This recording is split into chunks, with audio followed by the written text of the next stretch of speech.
This time we'd like to call the Shreveport City Council meeting to order. Before our meeting starts, we're going to ask that if you have your cell phone, if you please be kind enough to put them on silence or turn them off. At this particular time, we're going to ask our most capable city attorney, Ron Latier, to lead us in prayer. Then I ask that Councilman Jackson would lead us in the pledge.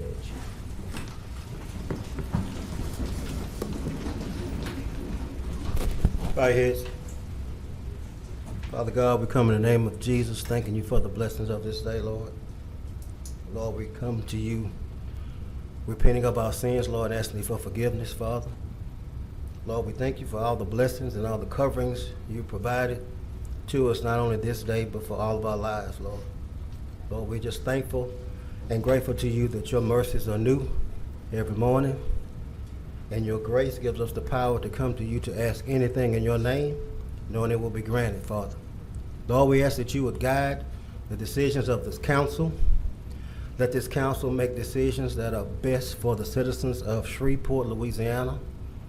Lord, let the citizens come forth and express themselves to the best of their ability, always keeping in mind, Father, that you are first in our lives, and we give you all the glory for everything you do. These and other blessings we ask in Jesus' name. Amen. Amen. I pledge allegiance to the flag of the United States of America and to the republic for which it stands, one nation, under God, indivisible, with liberty and justice for all. Thank you. Madam Clerk, would you call the roll, please? Councilwoman Taylor. Present. Councilwoman Fuller. Councilman Nicholson. Present. Councilman Butler. Here. Councilman Jackson. Here. Councilman Green. I'm here. And Councilman Bowles. Here. Thank you. Tomorrow, I will entertain a motion to approve the minutes of the Administrative Conference and Special Meeting Monday, August 22nd, 2022, and the City Council Special Meeting of Tuesday, August the 23rd, 2022. At this particular time, does any council member have any awards, recognitions, or distinguished guests not to exceed 15 minutes? Mr. Chair, Yes. is Mr. Daniel or Brandon Sneed in the chamber? You can come on up.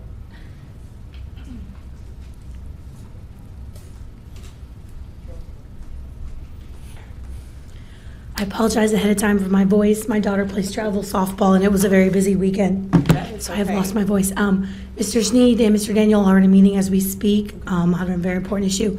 So they sent me down here in case you all do need me to have them come down here for when you speak on the agenda item. What I wanted to do is to extend my thanks to you all in your rapid response for the issue that we had with the water system. You all moved into action expeditiously, and I just want to say thank you for bringing our water system up to speed, although I do know that there wasn't, any credible threat as much as you all test our water systems, but your speedy response meant everything to us. So thank you for being informed, and I just want to say kudos to all of you. Yes, ma'am. Thank you very much. Any other council member have any special guests, awards, recognition, or distinguished guests? Councilman Bowman.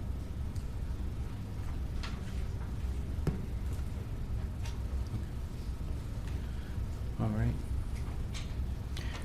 Mr. Whitehorn, do you have any information from the mayor? Tomorrow. Okay, thank you. Does any member have any questions for related to property standards for Mr. Green? Will there be a revenue collection plan implementation report tomorrow? Yes, sir. Thank you. Public hearing, there are none. Mr. Whitehorn, will there be any legislation added to the agenda tomorrow? None that I'm aware of, Mr. Chairman. Thank you. Today we will hear public comments on non-agenda items and agenda items as well. And we will have those requests to speak, and that will be operated by the vice chair.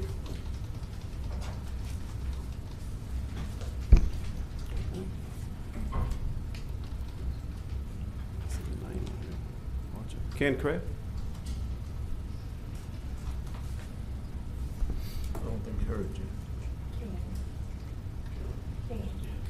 Ken Craig.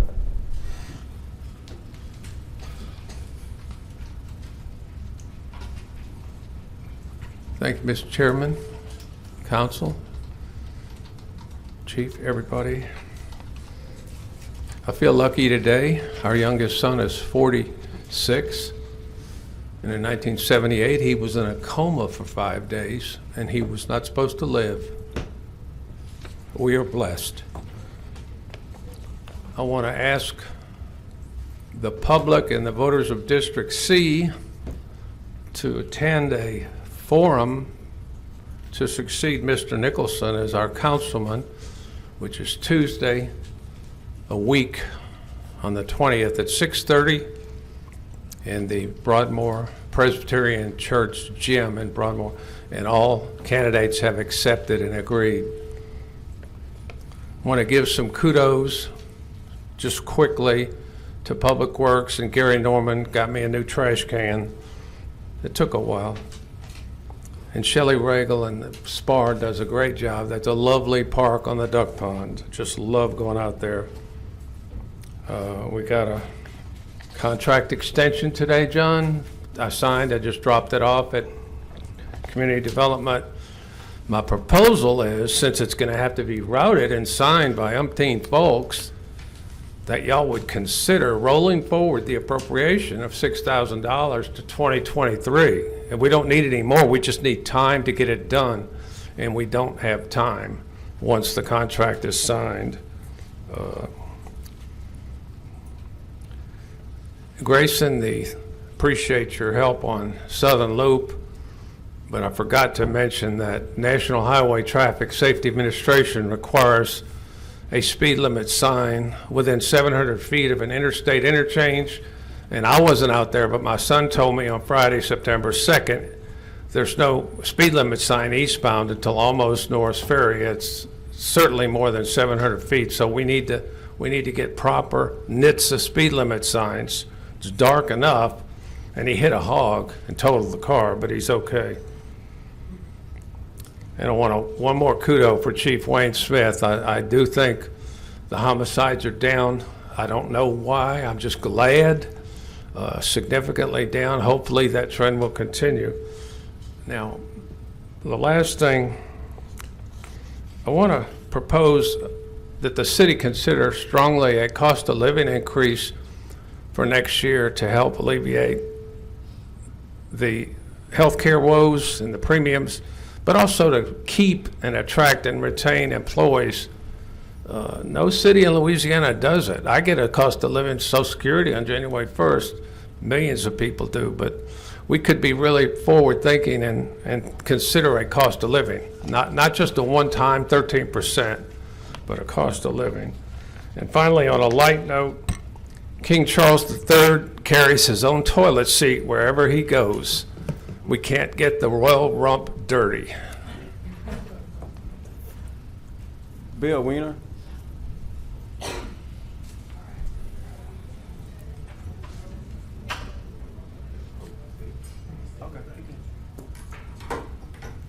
Ken, if he needs to wait, that's fine. I'm gonna put it right here. Okay. Hello. I'm Bill Weiner, third generation Shreveporter, retired architect. Used to be here at all your meetings.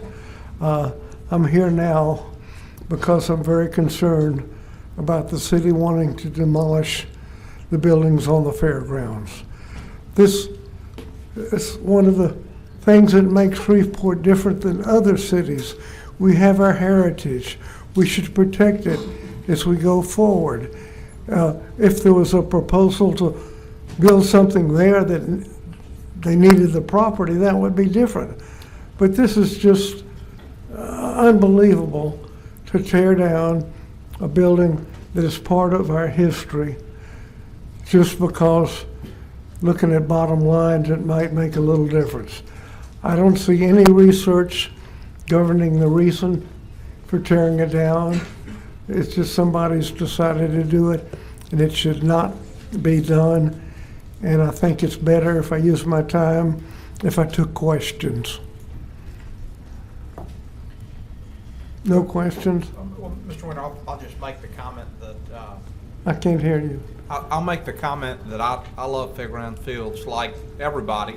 I went to ball games there as a child. My dad had season tickets behind home plate, but I will say that I've been told by folks inside the city and also folks outside the city that it's just not economical to refurbish Fairgrounds Field and use it as a stadium, that the money would be better spent to build a new stadium. Okay. And so that's part of the information that we've received, I think. It from multiple was, sources. I don't believe there was a public hearing, but it's this saying, what's the cheapest way to do it? They're not looking at our cultural history, our fairgrounds. It's just doing it because it's more convenient than taking care of it. And this is now not how you operate a city or a government. You protect what makes us different than other places. Has there been an effort to look at the school board or other groups that might want to come in and use the facilities or leasing it to somebody? I doubt it. It's just was a decision made by some administrator that they don't want to maintain the building anymore. I spent 2.5 years trying to save the Line Avenue School, which I did. When it was over, I talked to people from the state why they didn't want it saved. They said, we don't like to take care of old buildings. We want new buildings. And that's not a reason. We have a cultural history. You all have parents and grandparents, and you value what they've done and that we're part of the city. Thank you. Any more questions? I appreciate it. Thank you. Cole Guthrie. What about her purse? Oh, there she is. Thank you. Good words.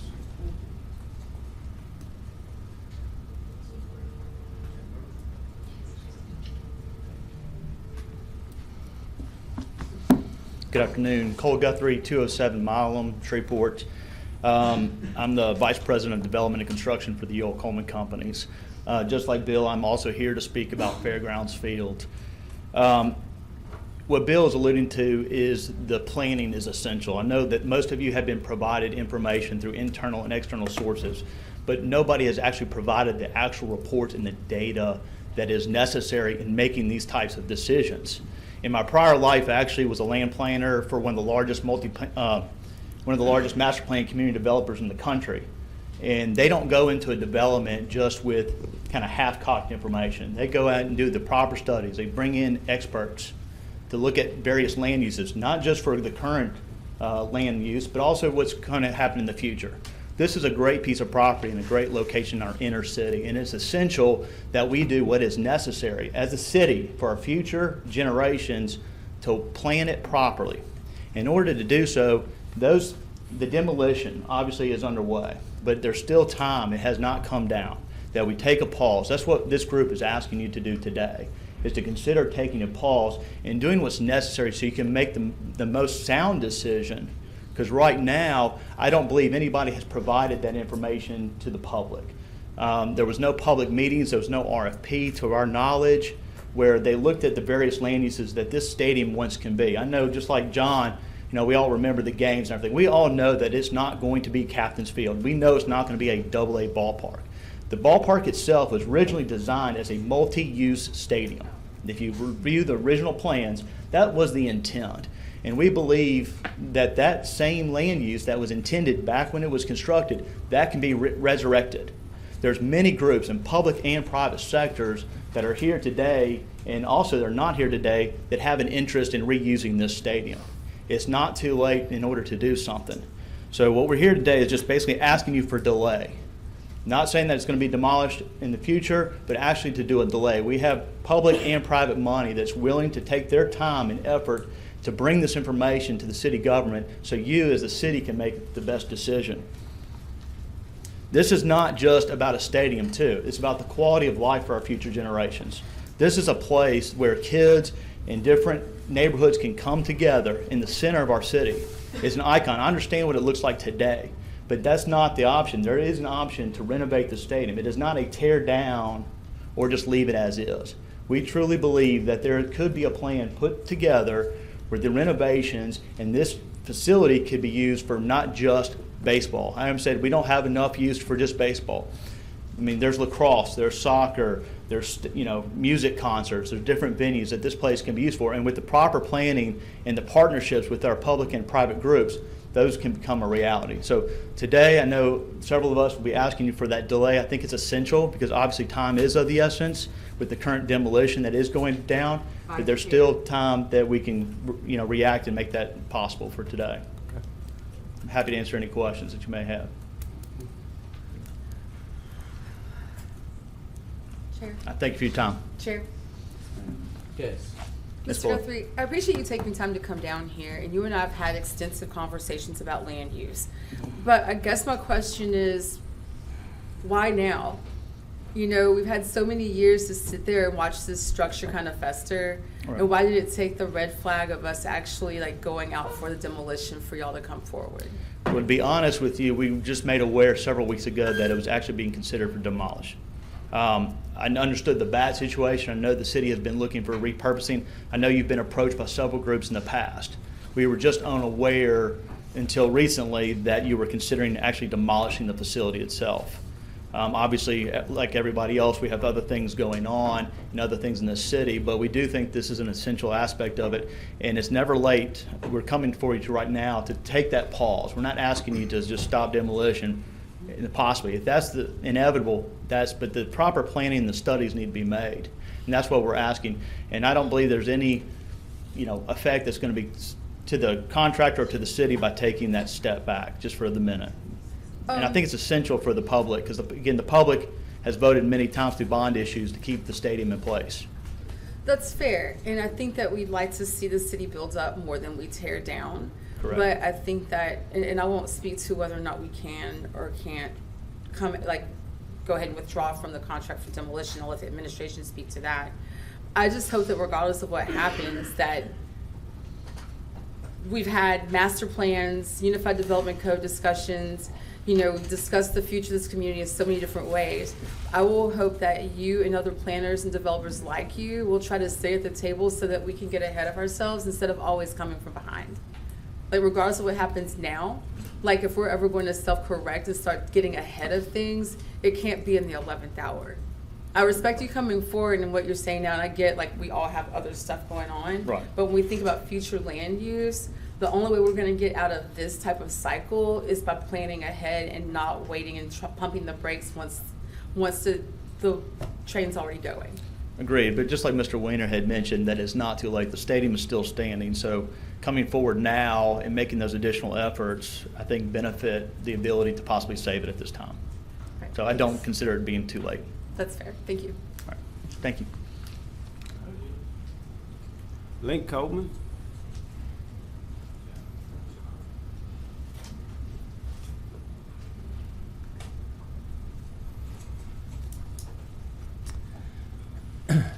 Thank you. My name is Link Coleman with the UL Coleman Companies, and as Mr. Guthrie was saying, we did not find out until the stadium was being considered for demolition until late July, and that's when we began looking into all the possibilities. First thing we did was to contact the city to find out what the city concerns were with the stadium, and so we heard it potentially had structural problems. We heard it had potential water problems. We heard that it had, they hadn't been able to program things.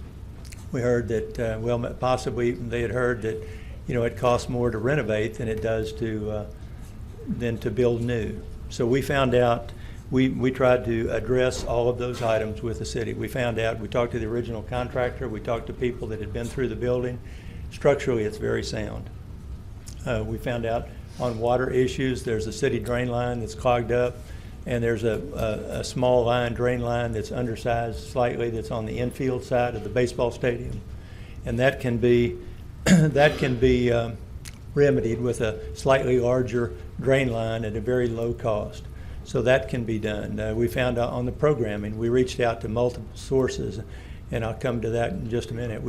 The mayor asked that we get together, that we bring an architect to the table that could address whether or not it was less expensive or more expensive to renovate versus build new. We brought Chris Coe, the architect that's been chosen for the Jody Wagner building downtown. There was an article in this morning's paper, and anyway, about saving the state $50 million for renovating versus building new. So Mr. Coe confirmed to the mayor that for a fraction of the cost of building new, renovation could be done on State Fair Stadium, or excuse me, on Fairgrounds Field. So Fairgrounds Field is a large concrete structure. The things that have been deteriorated have been the things because it's not been used over the last 10 years, roughly. And so those are things, the sheetrock and some of the other things that have been removed, those had to be removed anyway. So those are, as the architect described it, somewhat superficial to the main structure. We reached out to all the multiple sources. We contacted the city, of course. We contacted the school board. We contacted the parish. We contacted the YMCA and the facility that they're in the process of building. We contacted the tourist bureau. We contacted the sports authority, the fairgrounds field. We contacted everybody, and private sector, both public and private sector. And so just gathering all their information. We believe the school board, Dr. Goria said they have a very sincere interest in using it for high school sports. The YMCA thinks that it would be a great complement to what they're doing in terms of their facilities. Mr. Coleman, since your time is expired, I'm just asking, like Councilwoman Fuller, just why now? I mean, all of the time that it's been an eyesore that I've been getting calls from, not just my district, from mostly all over Shreveport. And I get that there were a few people who asked about wanting to do something to the field, but nobody ever brought anything to the table. So I'm asking why now?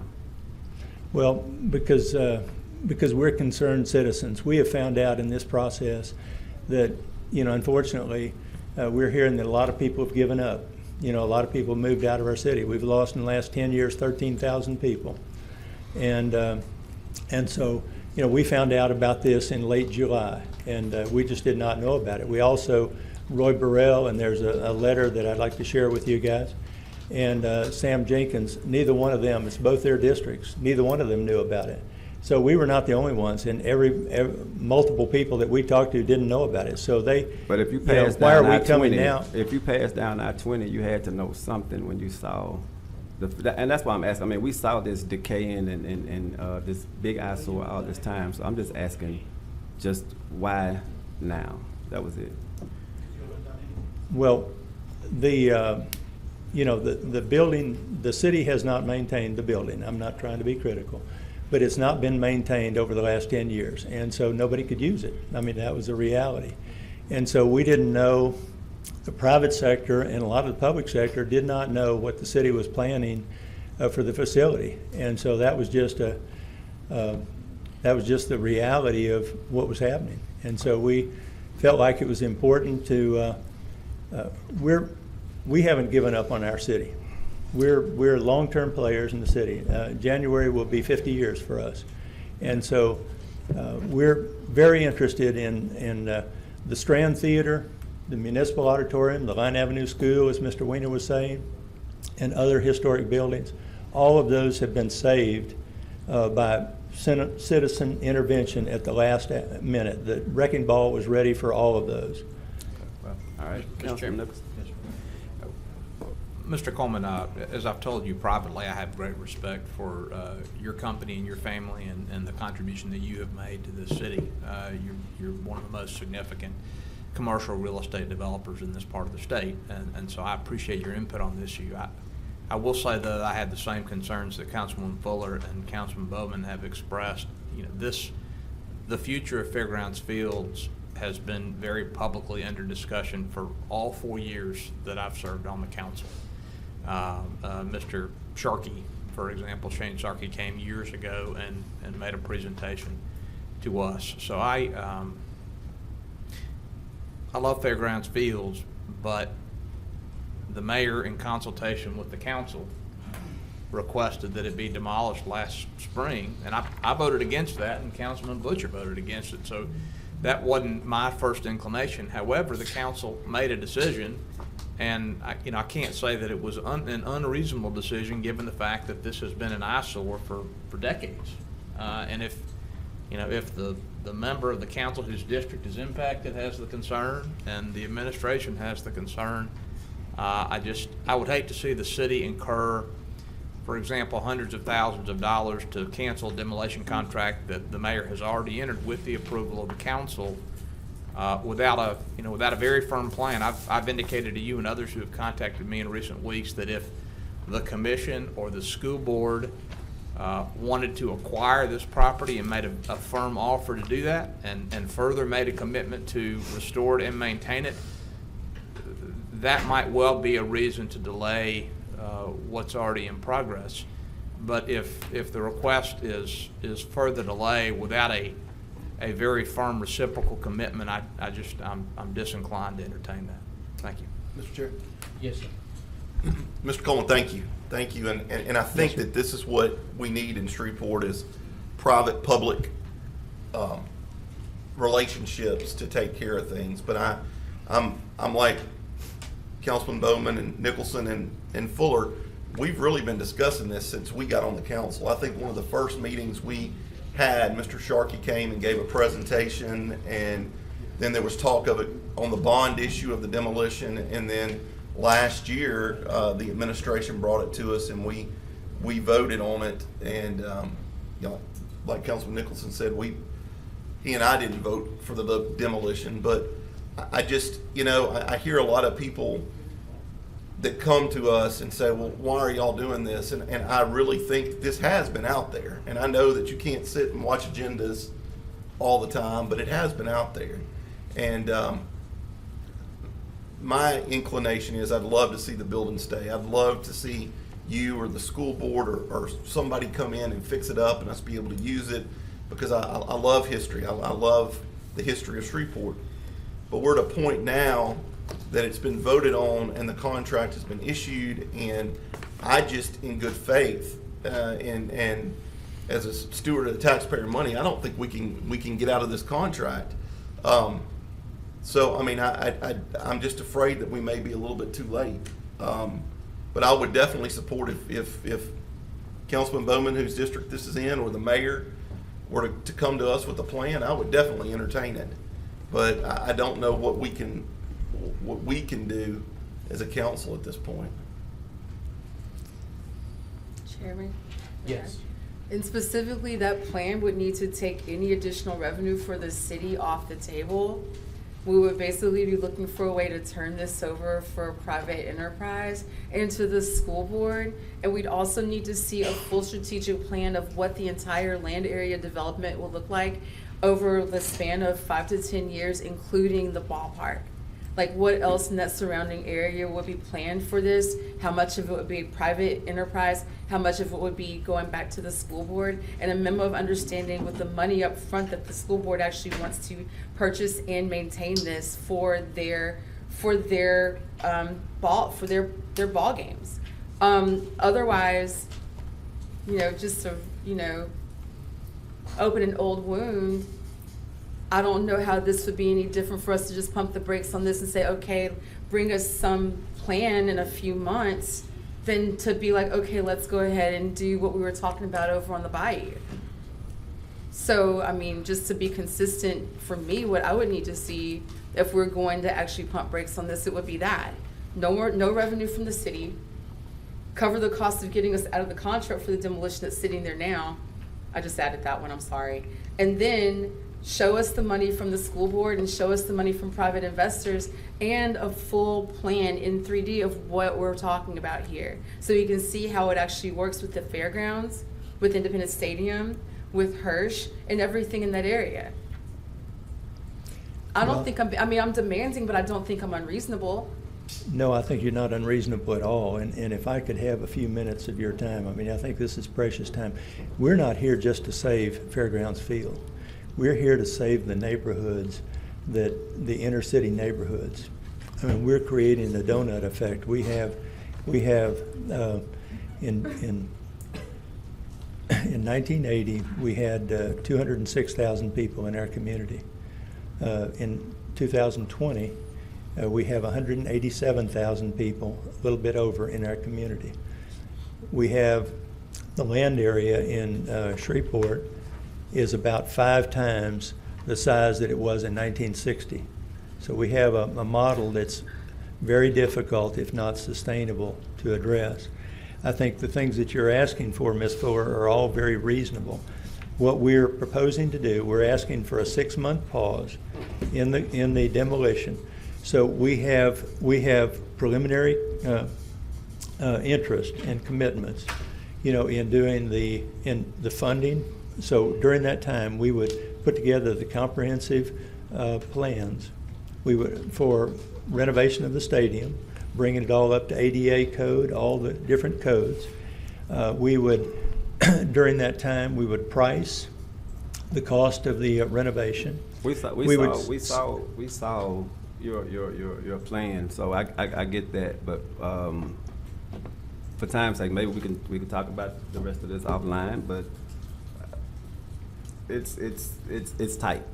Let me just say that. We realize it's tight. We know we're in the bottom of the ninth, 2 outs. The counts is 3-2, and we're begging. These inner city things are, we have very few opportunities for quality of life venues in our city. We have so much deferred maintenance in our city. And if we don't take advantage of the things that are right under our nose that have an opportunity, the common denominator for our city is children and sports. And if we can bring those things together, if we can bring our community together, I mean, we have too many divisions in our community. And this is an opportunity here at the 11th hour to do something that quality of life issues that will bring all neighborhoods, all socioeconomic groups together. Okay. And that's what we desperately need to do. The demolition contract has been signed. The things that have been removed to date are the soft materials inside. They've not, in the next few days, they're going to start the wrecking ball on the concrete. That's the thing that we are desperately asking you guys to pause that, give a chance to put together a concrete plan to satisfy all the elements that Ms. Fuller is asking about. Okay. I got it. Thank you. Sir? Thank you. Sir, you can't speak out in the meeting. Thank you, Mr. Cole. I fill up this. Sir, we will come to you in just a minute. All right. Thank you. Thank you, Mr. Cole. Yes, sir. There's a John Lowe.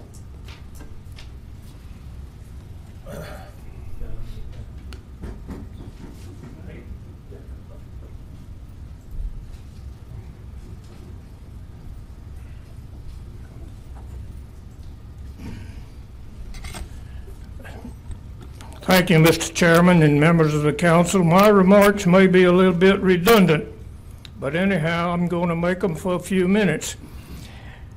I'm John Lowe. I live on Lola Lane, have been there for 57 years, but my association with Shreveport really is a lifetime. My mother's family moved from Webster Parish to Shreveport over 100 years ago, but my mother and father remained in Webster Parish, so that's where I was born and grew up. But we came to Shreveport to visit the relatives, and it was an exciting thing to come to the city, particularly when you lived on a gravel road. And I remember my first time that I drove in Shreveport, I thought, I'm now a bona fide driver that I can drive in downtown Shreveport. So I always thought that Shreveport was a great place to work and live. So when I had the opportunity to come to Caddo Parish working for the LSU Extension Service, I thought this is the best it can be. I'll be close to my families in Caddo and Webster parishes. I'll be close to my old home place, and I'll be in a parish that has the resources to get something done. So it was a great move for me. I worked here for 35 years, presenting information to farmers, homeowners, residents, and youth through the 4-H program. I've been retired now for 22 years, but I still read the paper, watch the TV news, and have some associations. And it bothers me that there seems to be more negative things, connotations about Shreveport than there are positive. And this thing about the fairgrounds field, when I heard that it was going to be demolished, I thought to myself, well, is this symbolic of Shreveport? We let things deteriorate and then we solve the problem by demolition? And I thought, well, surely not. People of vision and initiative can accomplish whatever they set out to do. Now, I've heard most of the reasons why we need to make this thing go away. One of them was that this ship has sailed. Well, a ship that has sailed but is still afloat can return to port, pick up a new cargo, and maybe a new destination for a brighter future. I'm an old man that may be sentimental about the past, and I know sentiment doesn't pay many bills or generate any revenue. But I do believe in preserving history, both the written word as well as the structures. The past is the foundation for the future, whether that's knowledge or buildings. If we let this go, we are missing an opportunity to build on this foundation and create something great for this city and this area. I try to be an optimist, but I'm also a realist. And so if this is the decision, we can't provide any way to make something happen with this, well, we accept the fact that it can go away, and we really haven't lost anything by waiting a few months to see if something can be developed. So it's just an opportunity, I think, to do something, and I appreciate your time. Thank you. Yes.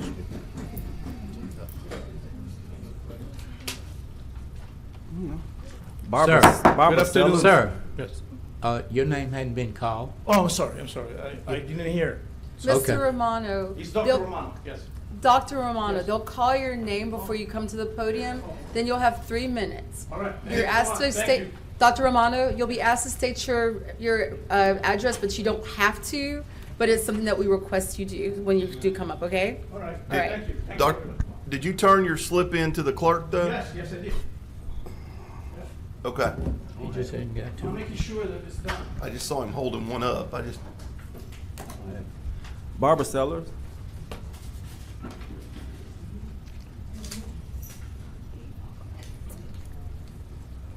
Good afternoon, Barbara Sellers, 222 Lafitte Road, Bossier City.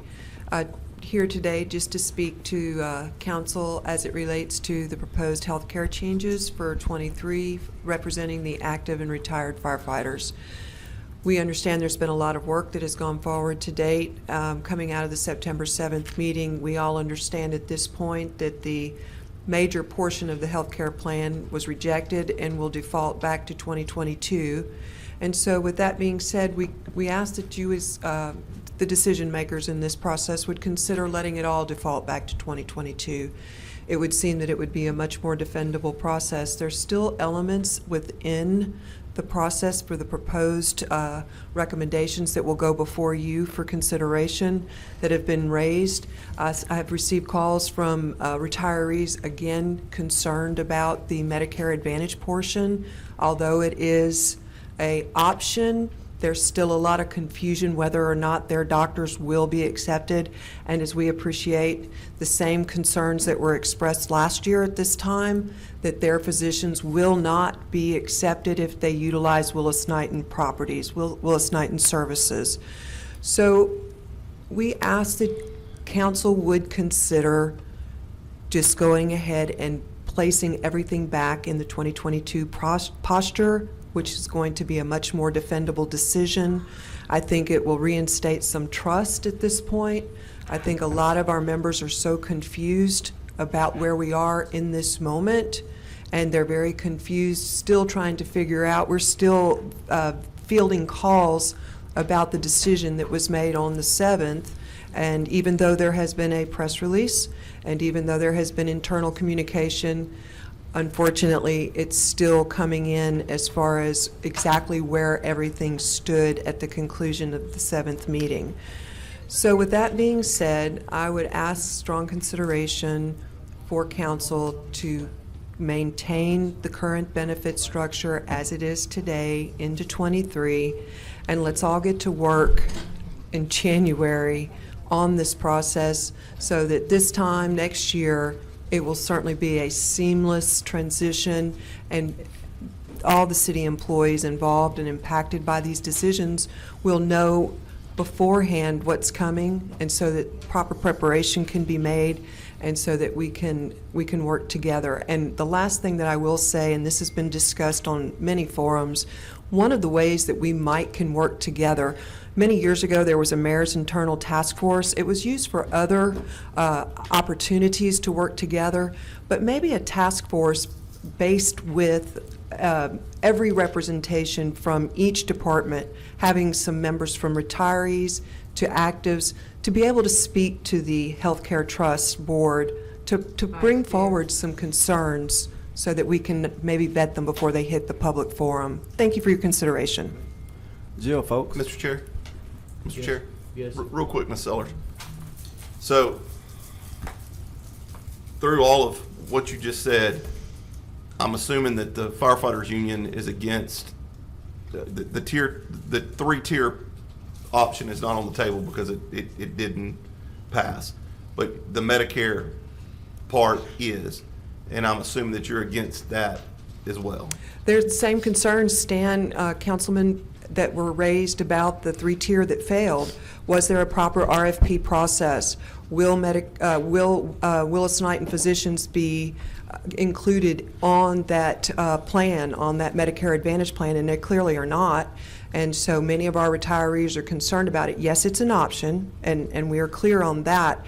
But once again, this group here today, we're having this conversation. The people that I'm concerned about are the ones that aren't going to understand that and have access to internal communications from the city. And when faced with these complicated decisions, once you make that determination, maybe based on last year's decision, if you make the wrong decision, Medicare is not going to give you a chance to redo it. And so that's why it's very important that we explain and educate this circumstance to the folks that it's going to be impacting. Do you think that there will, and I'm just asking this question, do you think that,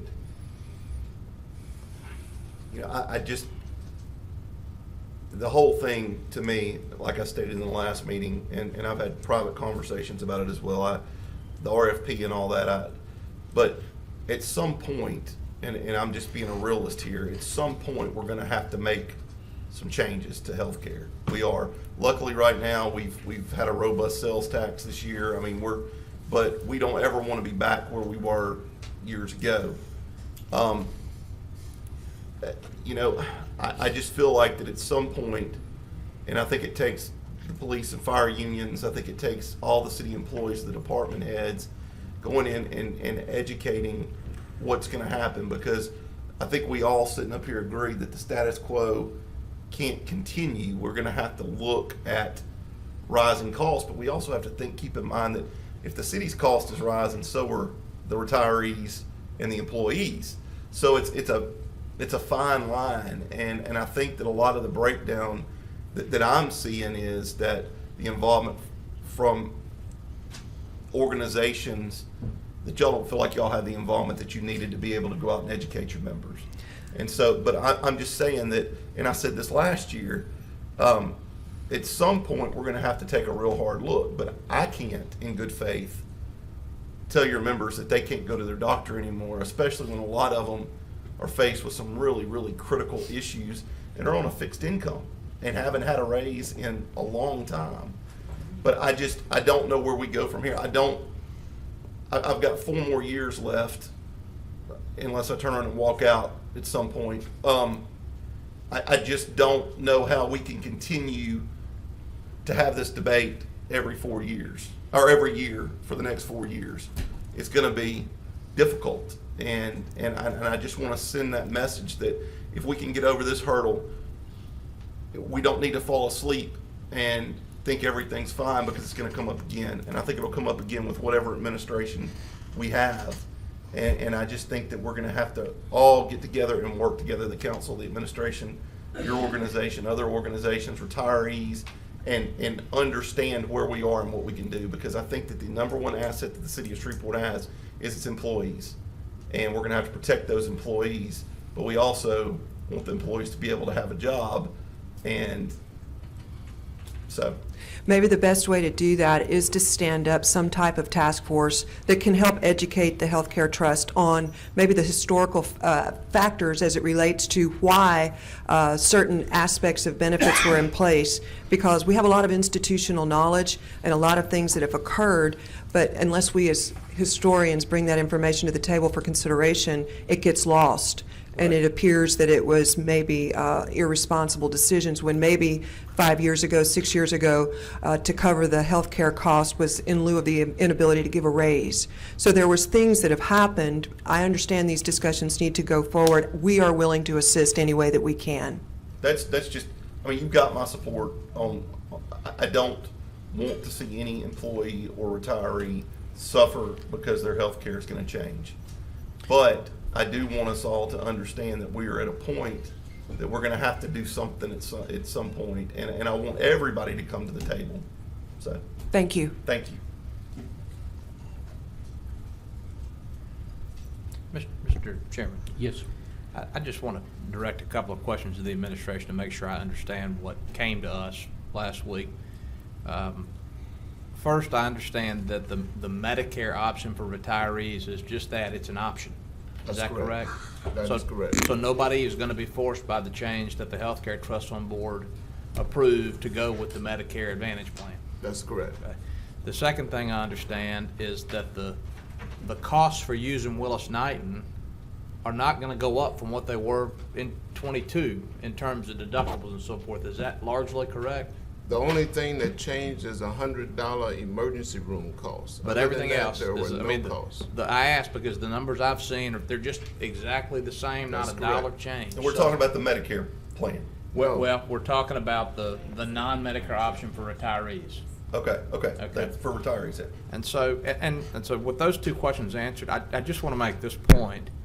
The three-tier plan for active employees did not offer as significant a savings as providing our retirees the option of using Medicare. The vast majority of organizations, governmental and non-governmental, do not provide retiree health care exactly because we are all eligible as citizens of this country to use Medicare. If Medicare pays health care costs, those dollars come out of the federal fisc. If the city of Shreveport pays, then you, the city of Shreveport taxpayers, have to cover that cost. So I don't want to force anybody in 2023 to use Medicare, but it is entirely possible that that makes good economic sense for many of our retirees, because the co-pays and the deductibles for Medicare, the Medicare Advantage plan, are way lower. And if you're healthier, on the healthier side as a retiree, that might make good sense to you. If it doesn't, you can stay with the non-Medicare plan. But I do want to say for the record and for the public that nothing that the Healthcare Trust Fund Board approved and sent to us last week is going to deprive anybody, any retiree, any employee of this city from using the doctors they want to use. And that's just a fact. And I want us to have a discussion based on facts and not based on information that is not consistent with what actually happened at that board meeting. Thank you. Thank you. Thank you, Council. I Yes, have ma'am. one question of the administration. The consensus of what I've heard from retirees that have emailed me has been that Willis-Knighton will not be a part of the Medicare Advantage plan. And if so, why? I'm gonna try to be as politically correct as I possibly can. It's my understanding that Willis-Knighton does not accept the city's proposed Medicare Advantage, employee Medicare Advantage plan that we propose. It's also my understanding that they do accept other entities' Medicare Advantage plans. I don't want to speak for them, but we've got the cattle clerk of courts that we understand they accept those plans. We have Lincoln Parish, those plans are accepted, and it's one or two others. But our plan was not adequately negotiated according to what I have been told from the Willis-Knighton administration. Therefore, they didn't feel that they would accept our plan. So none of our retirees, Medicare eligible retirees, are being forced to do away with their doctors. Right. Their doctors, they can still go to their doctors. If they choose to accept the Medicare Advantage plan that's offered through Blue Cross, that is accepted by LSU and Christus, they have that option, but they are not being forced to and told that they cannot go to their doctors. We don't intend to disadvantage anyone or to have them not be able to see their personal physicians. With the acceptance of the Medicare Advantage option on this plan, will it reduce the cost of premiums for our retirees? Yes. The Do we have employee, if you give me if I take an example of a retiree plus one, what is the current rate that they're paying right now? the retiree plan is a $50 premium. No, I'm saying the premium. I'm saying, what are they paying out of for their monthly premium? Will it reduce their monthly premium or will it increase? It will reduce their monthly premium. Okay, so if you have, let's say, an employee plus one, let's say that figure is around $400 and some odd dollars. If the Medicare Advantage plan is accepted for those retirees who are eligible, what would that cost savings be monthly for that retiree? The cost for the plan with employee plus their spouse, if they're also Medicare eligible, I believe is $100 for the two. I could be wrong, but I believe it's $100. That's the savings rate. The other premiums are much more than that. So the issue that we're facing, because when you are a retiree, you have a set income, and then you have other health issues. So your health benefits are an extension of your paycheck, and you're not getting any type of increases at that point. So if you have the threat of losing your doctors, and that patient and doctor relationship is so critical, especially when we have individuals who are living longer, which means that there is a greater use for our healthcare system, then I think the question that I need answered for me is, if the plans are still the same, I look at the tiers, which allows you to have choice, and there may be a $5 or $10 difference for our regular employees, and then a cost saving for our retirees monthly that won't hit them so hard, then I want somebody from Willis-Knighton to tell me yes or no that they would not accept that plan, and if so, why? So I could just have some level of understanding to make an informed decision, because you want to make the best decision for all that are involved, because I haven't heard what the premiums are going to be. I understand that it was going to be a 5% increase, but I'd like to know that. And Chairman, Councilwoman, if I can answer your question, Chief alluded to it. Right now, the current cost for retirees for retiree only is $564.83. Right now, the employee cost is $196.55, where the city is paying $368.28. With the proposed Medicare primary product, the employee's cost would be $50, basically saving them roughly almost $150 per month. And the city's cost would be $175.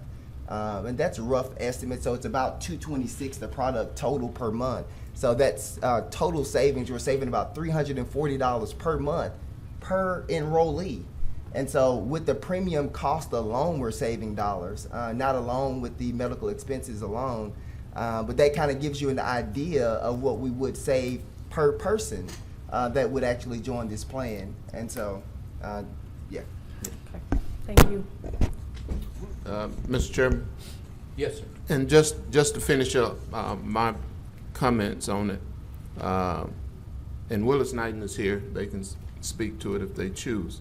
They, in the proposal that they presented to the board, it also had a Medicare Advantage option in it. So they were proposing to accept a Medicare Advantage, but it was the one that they presented.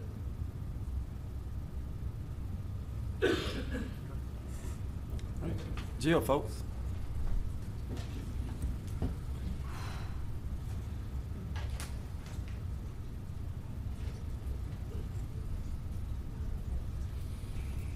Good afternoon. There's a lot of things that I could say in listening to all the different things that we're hearing, but I'm going to leave that to the hospital experts about kind of what's really going on here. But kind of seems like I keep finding myself coming here and asking again and again for some respect and consideration to be given to these police officers and firefighters and all of these city employees. I wish all of you city council members had been attending the last couple of meetings, healthcare board meetings, to witness firsthand what really took place. I know some of you guys were there, and thank you. But today I'm coming to you and speaking to you as the daughter of a retired firefighter. My dad spent over 30 years as a Shreveport firefighter. He loved every second of it. Let's be honest, as some of you guys know, they don't do it for the money. They do it because they have a heart to serve. Although I've spoken before the board several times, I continue to search for the respect that these men and women deserve. I hope we see something different from you guys today. Attending these meetings and listening to grown men that are battling cancer and other possible life-threatening diseases practically beg the board to keep their health care intact is both disrespectful and heartless. These firefighters and police officers risk their lives for us, spend countless hours away from home, and most work 2 or 3 jobs, as my dad did, to make ends meet. Yes, they chose this profession. They knew the pay wasn't great, but aren't we blessed those guys and those women chose to be the heroes? My dad's 87 and right now deals with severe inner ear problems due to a head injury he obtained on the fire department when a building collapsed. Oh, excuse me, but it's my daddy, so I'm a little emotional. My mom's 85 and experiences TIAs, which are mini strokes. Several weeks ago, we had to take my mom to the emergency room, and because of her medical history, we're always fearful that this time she could have a full-scale stroke. Although fearful of what could happen, I was also comforted that I could get her to the ER at Willis Knighton in less than 10 minutes. The care she received was everything I would have hoped for and then some. And no, I don't own any stock in Willis Knighton. Dear God, I wish I did. Thank you, Jeff Felder. I know you guys are here somewhere. And your team for providing the level of care that they provided to my mom. And thank you for being on almost every corner in our city. At some point, another health care plan is going to be presented to the council. We hope this will be one that is fairly evaluated without conflicts of interest and with all hospitals at the table and on the same tier. We're all aware that this process was not handled correctly. Studies show that maintaining a long-term relationship with your physician is not only more healthy, but it also increases the likelihood that patients will take their medications as directed, as well as keep their medical appointments. I speak for myself and others here today. To the council members or anyone seeking office that doesn't want to support these guys, we're not going to support y'all. I promise you we won't do that. We hope that you will. It's your time, And to the Ms. council Stokes. members that have supported us during this process, thank you. We greatly appreciate your support. Mr. Chair, Councilman Green. Vice Chair, I'd like to say this before we go any further. This is going on our 4th year up here together. We, along with the administration for the last 3 years, this is going on 4 years, we have made it a point to take care of our employees' insurance, whatever it was when it came to that point. We made sure that all of our employees had a 13% raise. Ma'am, don't, if you blurt out again, I'm gonna ask you to leave. You're not at the other meeting. So all I'm saying is that we are not the bad guys up here. Everybody's talking about what we're gonna vote on today. There's nothing on here for us to vote on today. And I refuse to go another day with people in the community thinking that this body up here, that we are the bad guys and that we want this, and we are going to take care of our city employees as we have done before. That's how it's been, and that's how it's gonna be. So any other false narrative, just do whatever you want to, but this body up here, instead of coming to us saying we are whatever, you ought to be giving us an applause, because we've made sure that this city has been taken care of. When we came here, we were broke. We didn't have any money. We were broke. All you gotta do is check the records. We were broke. But beyond all of that, we are here today, and this city is thriving better than it has been in a lot of years. And I just think that instead of always saying the bad things about Shreveport and about us, I just think sometime, every once in a while, somebody ought to say thank you. And I just want to say that because we've gone too far and stayed too long. We are not the bad guys up here. Those are not the bad. They found whatever money we've asked them to find for the employees, they found it.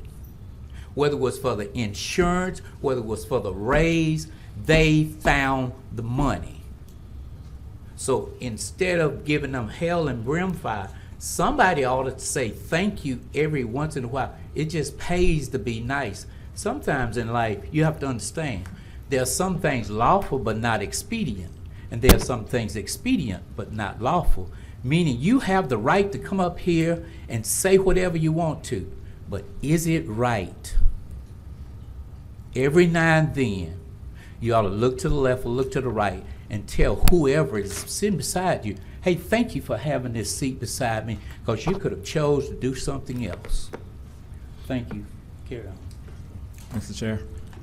Mr. Chair. Yes. Couple comments. I'm new to the council. I spent the last week kind of researching everything dealing with this healthcare proposal. Here's what I can say I found out. The person before you asked to wait. To my knowledge, we waited last year, and that cost us about $5 million just to wait to make this decision. If we wait again, it's going to cost the city more money just to wait. I do understand that everybody does not have all the information, and some people may be confused. So we still have time to educate, to let you know what I've found out in the past week, that nothing has been proposed that's taking anything away from any city employees or retirees. Willis Knighton is still on the table. If they have relationships with those doctors, they can continue to go to those doctors. It's not going to cost them a penny more. So I understand everything that you're saying, but everything I reviewed is not costing them a penny more. So this proposal is really the best of both worlds. They can continue to go to Willis Knighton, and it does not cost them a penny more. So I'm looking for information that's going to counteract what I'm just saying right now. Bring me the information that says what has been proposed is actually hurting the employees or the retired employees, because everything that I reviewed shows that nothing will change that hurts them. It actually gets better. They have the option of saving money, and that's everything that I reviewed. So if there's anybody that can bring me information that says otherwise, I'm all eyes and all ears. Thank you. Get him next. Lamar, no. I had Lamar Pugh, but I had both of these at the same time. So Dr. Carter and then Mr. Pugh. before you go? Yes, ma'am. I'd like to ask Ms. Jill. Folks. Can you come back to the podium? Yes,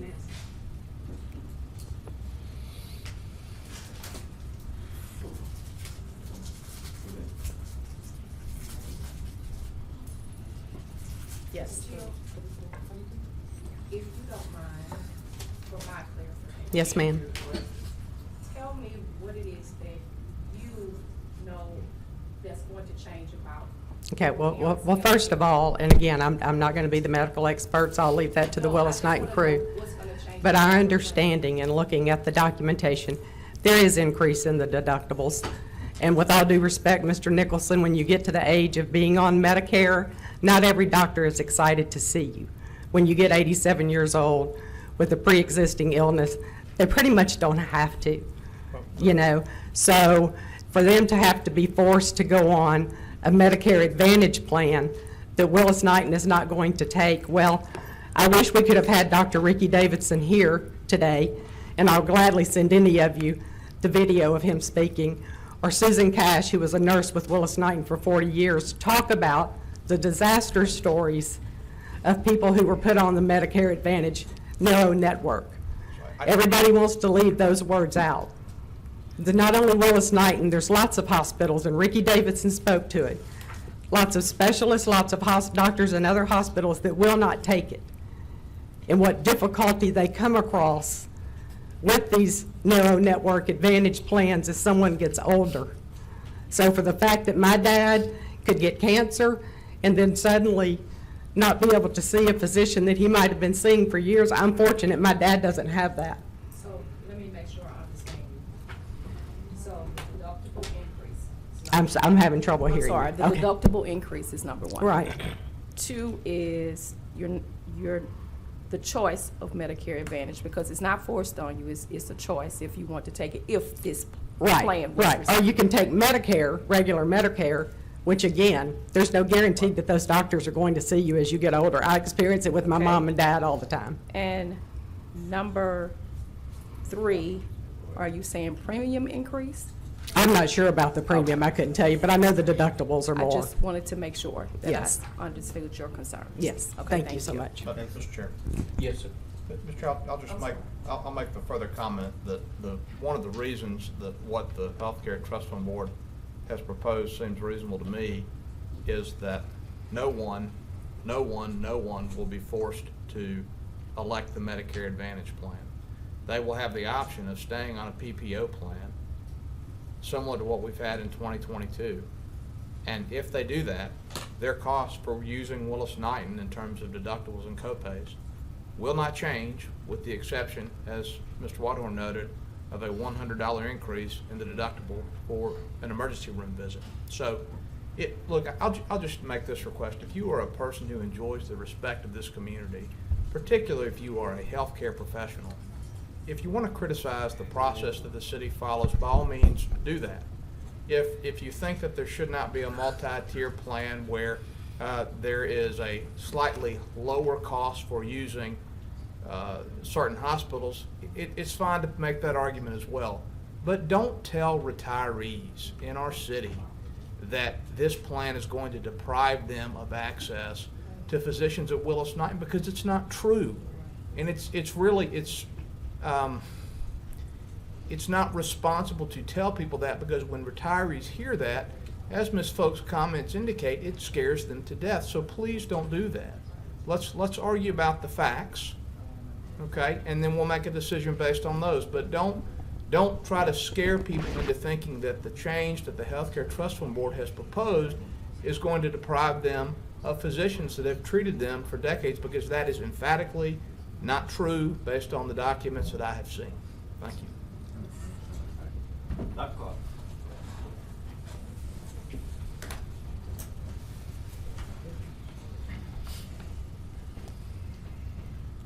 Dr. Michael E. Carter, 1527 Garland Place, Shreveport, Louisiana, 71105. All right. I haven't called any retirees. They've called me. And they've been calling me. A couple of years ago, I thought, you know what? I got enough money. I don't know if anybody ever has enough money. I said, I think I'm going to retire. And I got to looking at the cost of retiree health insurance. For a family, it was $798 a month. And I quickly realized I could not afford to retire. because that was about 23% of what I was gonna draw right off the top. The insurance is too high now. The premiums are too high. The mayor said the other day in his press conference, about 50% of the people elect to be on this insurance. The 50% of the employees. The reason they're not on it is because it's too high now. So a 5% increase, it affects people who are drawing $2,700, $2,800 a month from 1980 retirements. So every 5% that you cut into them, it gets higher and higher and higher. And at some point, you have to look at your benefits package. If you're going to be an employer of people, you're going to have to offer an attractive benefits package. Now, you're going to have to put your collective minds together. You're going to have to bring in subject matter experts. You're going to have to ask the people that it affects. And it's going to have to be more than a 6-week process. You're going to have to look at what it's going to take to get people. We're 128 police officers short. And a part of that is our benefits package. You can look at pay, and y'all have helped us with that, and we greatly appreciate it. But with 13%, you turn around and you take 5%, that's the age-old thing around the police department. Well, if we get a raise, you know, the insurance is going to go up. All right? That's a little bit pessimistic, but it's also true. All right? Your Medicare Advantage plan, the reason my retirees and my membership, my association don't want it is because they go to Willis-Knighton hospitals and it's not an option for them. What it is, it's on paper, it's offered to them, but if their doctor doesn't take it, it's not an option. So get multiple options. Look at other things, bring in other things. I used to serve on the Healthcare Trust Fund Board. I know what the headache is. I know how hard it is. I sat through RFPs after RFPs, but let me say this. We didn't send RFPs out through our consultants back then. We didn't have those. We sent them out from the board. And everybody in Shreveport got a chance to come in, give their 2 cents worth. And sometimes it was 2 or 3 days of proposals and offers and things, but that's their job. That's what they do. And then they come back and they lay it all on the table. It's totally transparent. And whenever you look at it from face value, you say, oh, this is going to be bad, but we're all going to stick together and we're going to go up 4%, or we're going to go up 7%. One year we actually went down 4%. That company regretted that. They didn't come back the year later, but we took the deal. All right? Offer the employees a benefits package that will attract new employees. Right now, we don't have a benefits package that can retain our police officers. We need something better. I've reduced everything else in writing so that I wouldn't take up more of your time. Is there any questions for me? Dr. Carter, Yes, sir. how much more did your police officers pay last year? None. How much more did they pay the year before? To my knowledge, none. How much did they pay the year before? None. Thank you, Doc. Can I make one comment? Yes, sir. In those years, they didn't get a raise either. But I'm glad you asked. Thank you. Did we get one this year? Yes, sir, we did. Thank you, Doc. Thank you for that. All right. Lamar Pugh. Mr. Chairman, I would pass my time to Chad Fielder rather than wasting council's time.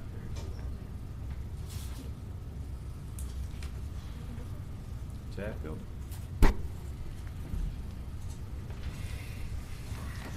Good afternoon. Thank y'all for letting me appear before you today on this issue. My name is Jeff Fielder, President and CEO for the Willis-Knighton Health System. At the last Healthcare Trust Fund meeting last week, we had over 300 people come and express their concerns regarding the board's recommendations for health insurance options for city employees and retirees next year. We were pleased to hear that the board motion to offer a Blue Cross Blue Shield 3-tiered narrow network option failed to get the necessary votes to become a recommendation to the City Council. However, we're still concerned about the optional Blue Cross Blue Shield Medicare Advantage plan that the board is recommending for the City Council for approval. One of the common themes that we heard from the individuals that spoke at that Healthcare Trust Fund Board meeting last week was that they wanted health insurance options that offered equal access to all 3 healthcare institutions here in Shreveport without financial disincentives.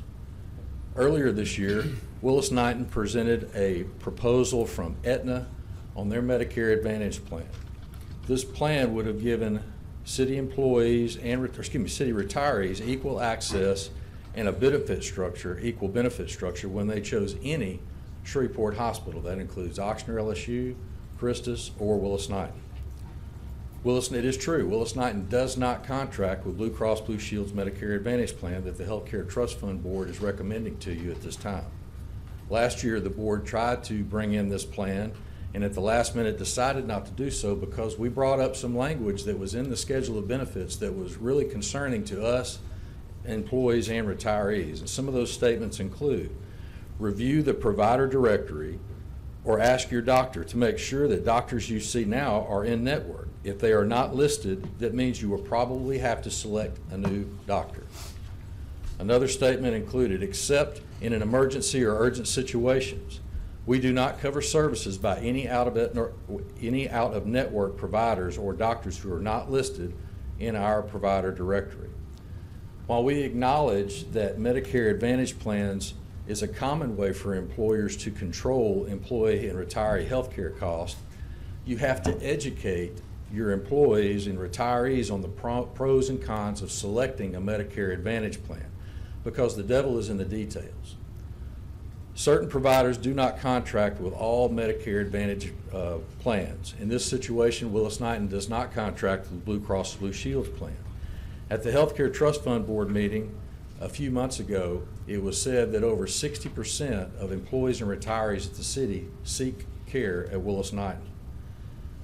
Medicare Advantage plans are what we call managed care plans, meaning that these products save money by keeping you out of the hospital. They work well for people that don't have health conditions or chronic health conditions. But if you have to go into the hospital, these Medicare Advantage plans don't cover all of the services that you need. His For time instance, expired now. He has, Lamar wants to give him his time, so. That's an additional 5. it's okay. Okay. If you got to go into the hospital with one of these Medicare Advantage plans, they don't always cover all the services that is required. For instance, if you need inpatient rehab services or long-term acute care services, Medicare Advantage plans really don't cover very well on those types of issues, and they leave retirees with a lot of out-of-pocket cost.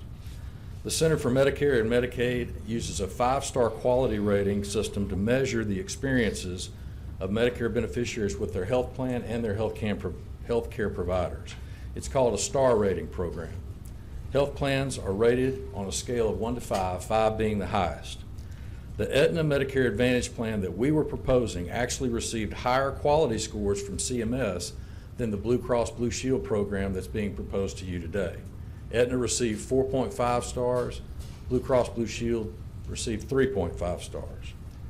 In the July 2022 minutes of the Healthcare Trust Fund Board, it says that the Aetna Advantage plan, Medicare Advantage plan that we proposed would have actually saved the city more money than the Blue Cross Blue Shield Medicare plan.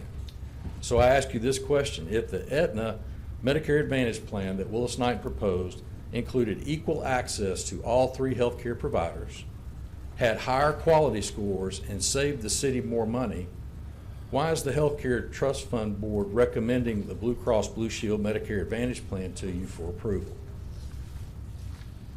Our goal from the beginning was to advocate for an open, transparent bidding process. We feel that the needs of the city and its employees and retirees can best be met in an equitable bidding process that includes open, transparent communication.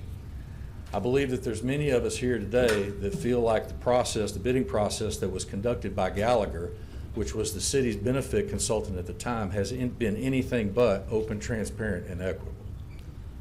I know that in an equitable bidding process, Willis-Knighton could compete favorably with any and all proposals from out-of-town insurers or organizations. We want to continue to work with the city to ensure its employees and retirees can continue to be cared for by Willis-Knighton doctors and hospital without any financial disincentives, as have been presented in the last Healthcare Trust Fund Board meeting last week.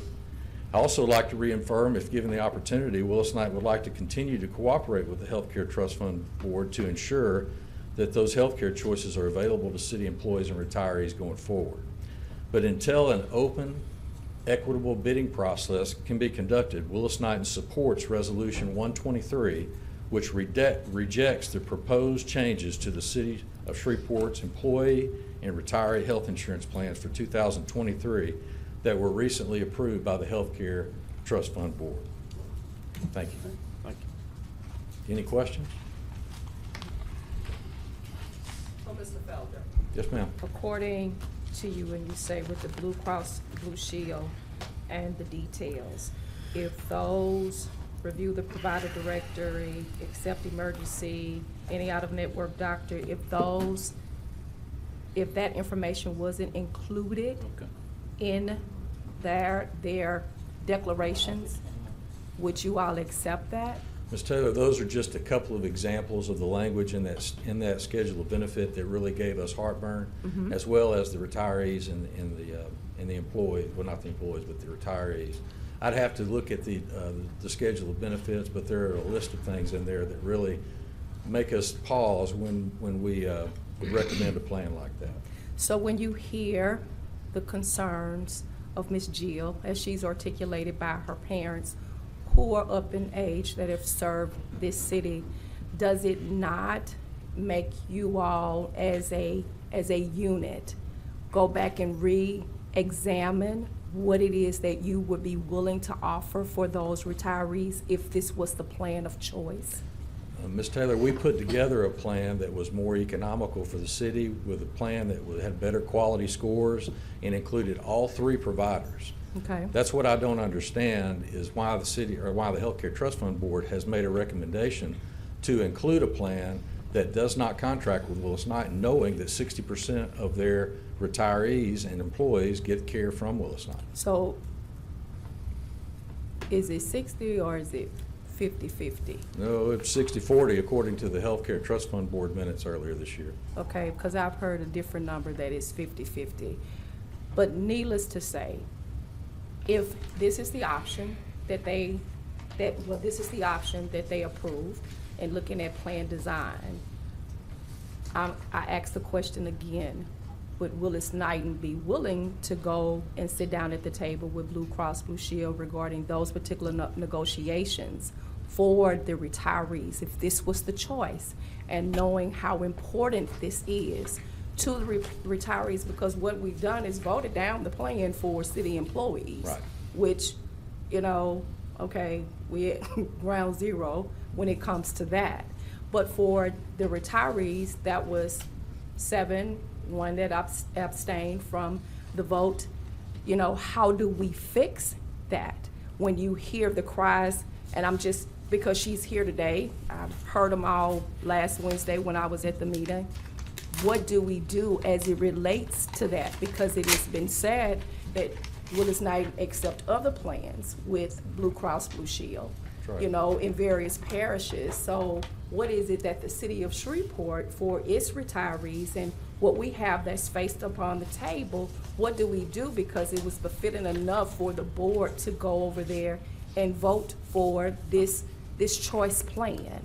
And I'm just, I can't get insurance, so I'm just trying to get an understanding, because I totally get when you're on a fixed income and the relationships with your doctors and how important it is. And then for many individuals that are taking care of their aging parent and they're the primary caretakers, the last thing that you want to do is to try to move along to some other doctor. And so when you have, and I know that this is choice that you're able to have, there's no force that you have to be here, and if you choose that, there's that reduction, but there's that level of fear, of concern, because so much stuff has been put out there. And so I'm asking you, on behalf of her and other retirees at this particular point, they fear that they're losing their doctors. They want to go and be with you. They want you all to be in the system. How do we fix that? Well, you could fix it by doing what I asked you to do, which is to support this resolution to defeat all of the recommendations from the Healthcare Trust Fund Board for next year and leave everything the way it is now. Luckily, is it going to reduce any cost for them over the next year? Is this going to be the same cost that they're paying right now? the plan that we had proposed would have saved the city a lot of money. Mm-hmm. Now, whether or not we have time to put that in for next year, I don't know. But I guess what I'm saying from the beginning is Willis-Knighton's issue with this has been the equitable bidding process. Mm-hmm. We don't feel like it was conducted in an equitable fashion, especially with the Medicare Advantage plan, which would have saved the city more money than Blue Cross, with a higher quality plan, and it covered all three facilities. So there was no reason to have to ask Willis-Knighton, well, will you consider this plan? We're already part of that plan. And I'll let the administration speak to That's fine. that part is when it comes to the RFP. My concern would be the employees as well as the retirees and what's going to be the best benefit for them. We understand that there are rising health costs. It's clearly been articulated here. I don't have to tell you that. But my concern still is if it's accepted in other areas, then why is it that it can't be accepted here? And you've clearly given me some examples, and I just want to know if those things can change where it would be accepted, so Ms. Jill's parents would be able to go to the doctor freely, because then we come next year, it's just going to be faced with the same dilemma that you're going to see for her parents and any other retiree that is there, because you want to be able to go to the doctor of your choice. I believe in choice. You want to be able to go to the doctor of your choice, so that's the concern for me. Well, the good thing for Ms. Folks and all the other retirees is that this is an option. And so they don't have to select that Blue Cross plan. And I would ask the administration to make sure that we really educate the city retirees when it comes to what these Medicare Advantage plans cover and what they don't. Because as was presented in the Healthcare Trust Fund Board, there are several pitfalls in these Medicare Advantage plans, especially for people who need health care. There are times where they come into the hospital, they think they've got coverage, and then they leave with tremendous out-of-pocket costs because these Medicare Advantage plans don't cover everything that traditional Medicare covers. Do you see that with the Medicare Advantage plans that your hospital accepts right now from Yes, different ma'am. municipalities? Yes, ma'am, I do. It's an alternative for people who are trying to save money on the front end for health care. So if my parents were 65 years old and they don't have a lot of health care conditions, they may want to roll the dice and take the lower premiums for a while. But ultimately, the older you get, the more health care you're going to require, and traditional Medicare is going to pay better than Medicare Advantage plan. Okay. Thank you, sir. Yes, ma'am. Mr. Chair? Yes, sir. So to kind of sum everything up, when you initially approached council, you said that y'all just kind of submitted some numbers. You was waiting on a formal process. Yet now you're saying your Medicare care plan was cheaper than the Blue Cross Blue Shield plan. So in that retrospect, you submitted the accurate numbers and you had the best plan per se. But overall, your entire portfolio plan was $1.6 million higher, and that's why the healthcare board chose the other plan, simply because it saved the city and its employees the most amount of money. You've asked some things of us, what Councilman Taylor was alluding to, and same thing am I. What I'm asking of you is it's nice to go back to the drawing board to see what will it take for you to accept the Medicare plan that we're proposing. What changes would need to be made for you to accept that plan, so the employees will have that option of keeping their doctors and going to you, utilizing that plan. To answer your first question about the rates that I quoted, those were the preliminary rates that we gave out in our April 20th 15-minute presentation to the Healthcare Trust Fund Board. Those were the initial rates that we quoted, and I received an indication from administration that we were a lower cost plan alternative than the Blue Cross plan. As far as working with anybody, we're going to work with anybody. Our contract, we negotiate. Blue Cross is a vendor of ours. We use Blue Cross. We're constantly in negotiations with them. Up to this point, we have not been able to hammer out a contract on the Medicare Advantage plan. I'm not saying that we won't. I'm just saying at this point we have not. But it's still a possibility. Anything's possible. Okay. Thank you. Thank you, sir. Thank you. Chief? Mr. Chairman? Yes, sir. Mr. Field is right in a couple of his comments that he made. In particular, the education piece is critical, that we educate our employees and retirees regarding what's in these plans, and we plan to do that.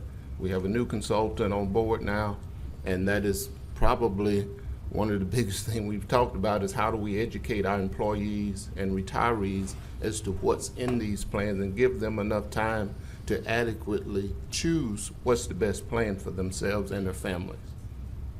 The other issue that he's correct on is that the EQIP product that Aetna proposed was cheaper than Blue Cross. It was approximately $80,000 cheaper. But as Councilman Jackson pointed out, overall, their proposal was $1.6 million more. Now, I really hadn't planned to bring this up today, but this afternoon, just before council, we received notice from Gallagher about the RFP that y'all have been asking about. And I'm going to read the email, and then I'm going to show you. This email came to us 1:19 p.m. today. Subject, Gallagher RFP. Attachments, the original Aetna proposal in a zip file. The email reads as follows. Aetna supplied the attachment on July 15th, 2022. Gallagher used this information for his presentation at the board meeting that occurred later that month. That's July 22nd board meeting. Per your email below, I trust that you have what you need and there is no further documents requests routed to Ms. Rowland Tharp or anyone else on the Gallagher team. Now, Mr. Fielder has continuously said that they made their proposal on April 20th and that there was going to be another proposal where they would come back with their numbers. The proposal goes to the insurer, not the hospital. Aetna provided their information, and it says, Aetna proposal presented to the City of Shreveport for January 1, 2023. We've got it. And so anyone that keeps saying that there was no proposal is wrong. It says, an Aetna proposal presented to the City of Shreveport by Gallagher Benefit Services, January 1, 2023 through December 21st, 2031. So, equal opportunity was given to both Blue Cross and Aetna. We did not send an RFP to Oshner, LSU, or Christus, nor did we send one to Willis-Knighton. Willis-Knighton does not sell insurance. Thank you, Mr. Chairman. Mr. Whitehorn, is there a way we could get our technical people to take that information that you have and put it up on the screen so that we won't have any doubt that what you have is what you have? I'm kind of taking away some of the mayor's thunder, so we're going to do that tomorrow. Okay, thank you. Thank you. You may continue. Dr. Romano, but I need his card. Is he still out there? Dr. Romano.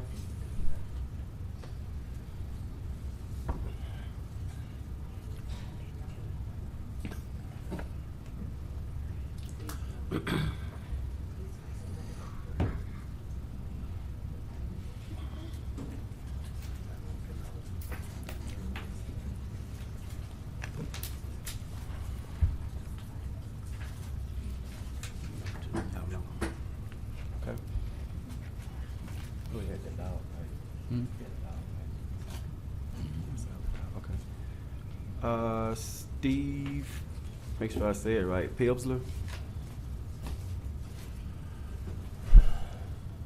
Steve Pilsler? Pigley. Just state it correct when you get to the microphone for me, please. It could be my eyesight, not your handwriting. My name's Steve Pinkley, retired Shreveport firefighter after 28 years of service. Thank you, council, for letting me speak. I have three things I want to get a clarification on. At the health board meeting, the three-tier policy passed by Mr. Brown's vote count at the health care meeting. He was very adamant that it was. Number two, then the mayor had to come back and rescind that. Part of the reason was none of the yes votes could be heard by anybody there. Nobody had microphones but Mr. Brown. The only vote that was actually heard was a definite double no vote by Mr. Wilson. Number three, yet the mayor, by the TV productions, what he's showing, he's saying it failed, but what he's showing in paperwork to the TV and what is being presented to the public is still the three-tier policy. If it was voted down, why is it still being presented? And that's my question. Thank you for your time. Yes, sir.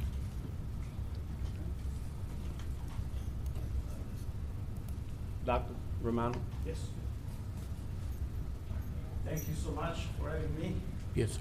My name is Romano, Dr. Romano. I will use my 3 minutes proficiently, but just calling everybody. Henry Witherton, Adrian Perkins absentee, Mrs. Fleming, she's in loco parentis. Cassie Brown, Gracia Desgage, right, correct pronunciation? Lavette Fuller, John Nicholson, Jerry Bauman, James Green, Tabitha Taylor, and Grayson Boucher, because the French pronunciation, oh, bien sûr, hein? Alan Jackson, Ronald Lettier, and Jacqueline White. Thank you for having me here today. I just would like to say that I am kind of emotional because I heard the people of Shreveport, and they don't want the destruction of the demolition of the stadium, the fairground. We don't have any proposal. I wanted to ask Adrian Perkins in person, so if you demolish the stadium, what would you have instead, right? Once I heard the 11 hours, well, 11 hours is execution. Is that somebody gonna get on the execution Green Mile? No. We can still stop the execution of Fairground Field. We can still do it. We are human beings. On the basic on final analysis that we all inhabit this Caddo Parish, Puma, LA, that is to say Louisiana, the great state of Louisiana. We all inhabit here, this county. We all breathe the same air. We all drink the same water, although sometimes we have to boil it. Okay, we'll cherish our children's future. And we would like to have, actually, the Fairground Field renovated because it's the symbol of the city. I agree with the old man. I also agree with Mr. Weiner, right? He's an expert in architecture. Why don't we hear the expert? Why don't we hear the voice of the people? Why are we so, uncompassionate about it? I will quote this sentence and I will leave. That, our business, mankind is our business. Forbearance, mercy, charity, benevolence, and understanding is our business. All the dealing of our trade is just a drop of water in the comprehensive ocean of our business. Mankind, here behind me, the city of Shreveport, every one of us, we are involved in this in the Fairground Field, and we want to save it. Please halt the execution. Thank you so much for having me. Thank you so much, everybody. Thank you. And if you have any questions, I'm here to answer. Sorry. If you have any questions, I'm here. You have any question? Okay. Any question, Mr. Boucher? No. Thank you so much for listening. Thank you so much for your mercy and your understanding. Thank you. Matthew Lynn.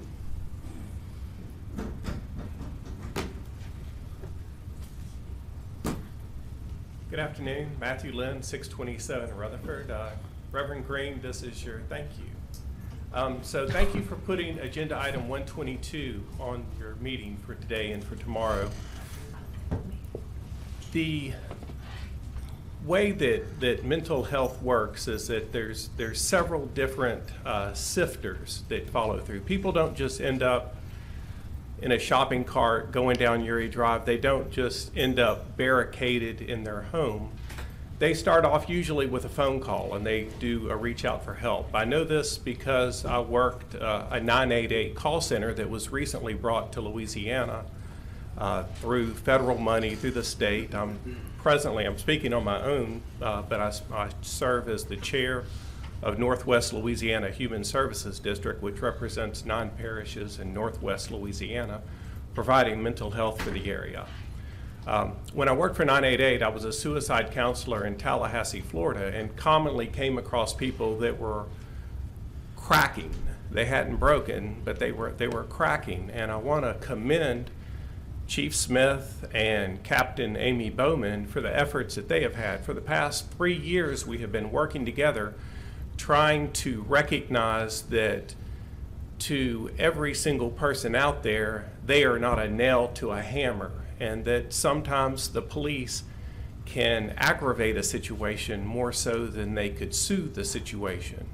And when you have somebody who is barely fractured, police officers can sometimes, that has just gotten back from a serious call that is already wound tight from the environment that they're in, is not the right person for this. And so we have put together a suicide hotline, and we have put together a system to where it's possible that the city could utilize this call center so that you wouldn't have to send a police officer out every single time, thus freeing up money and freeing up police officers to where they can deal with the calls that they need to deal with. They can deal with crime, they can deal with fighting.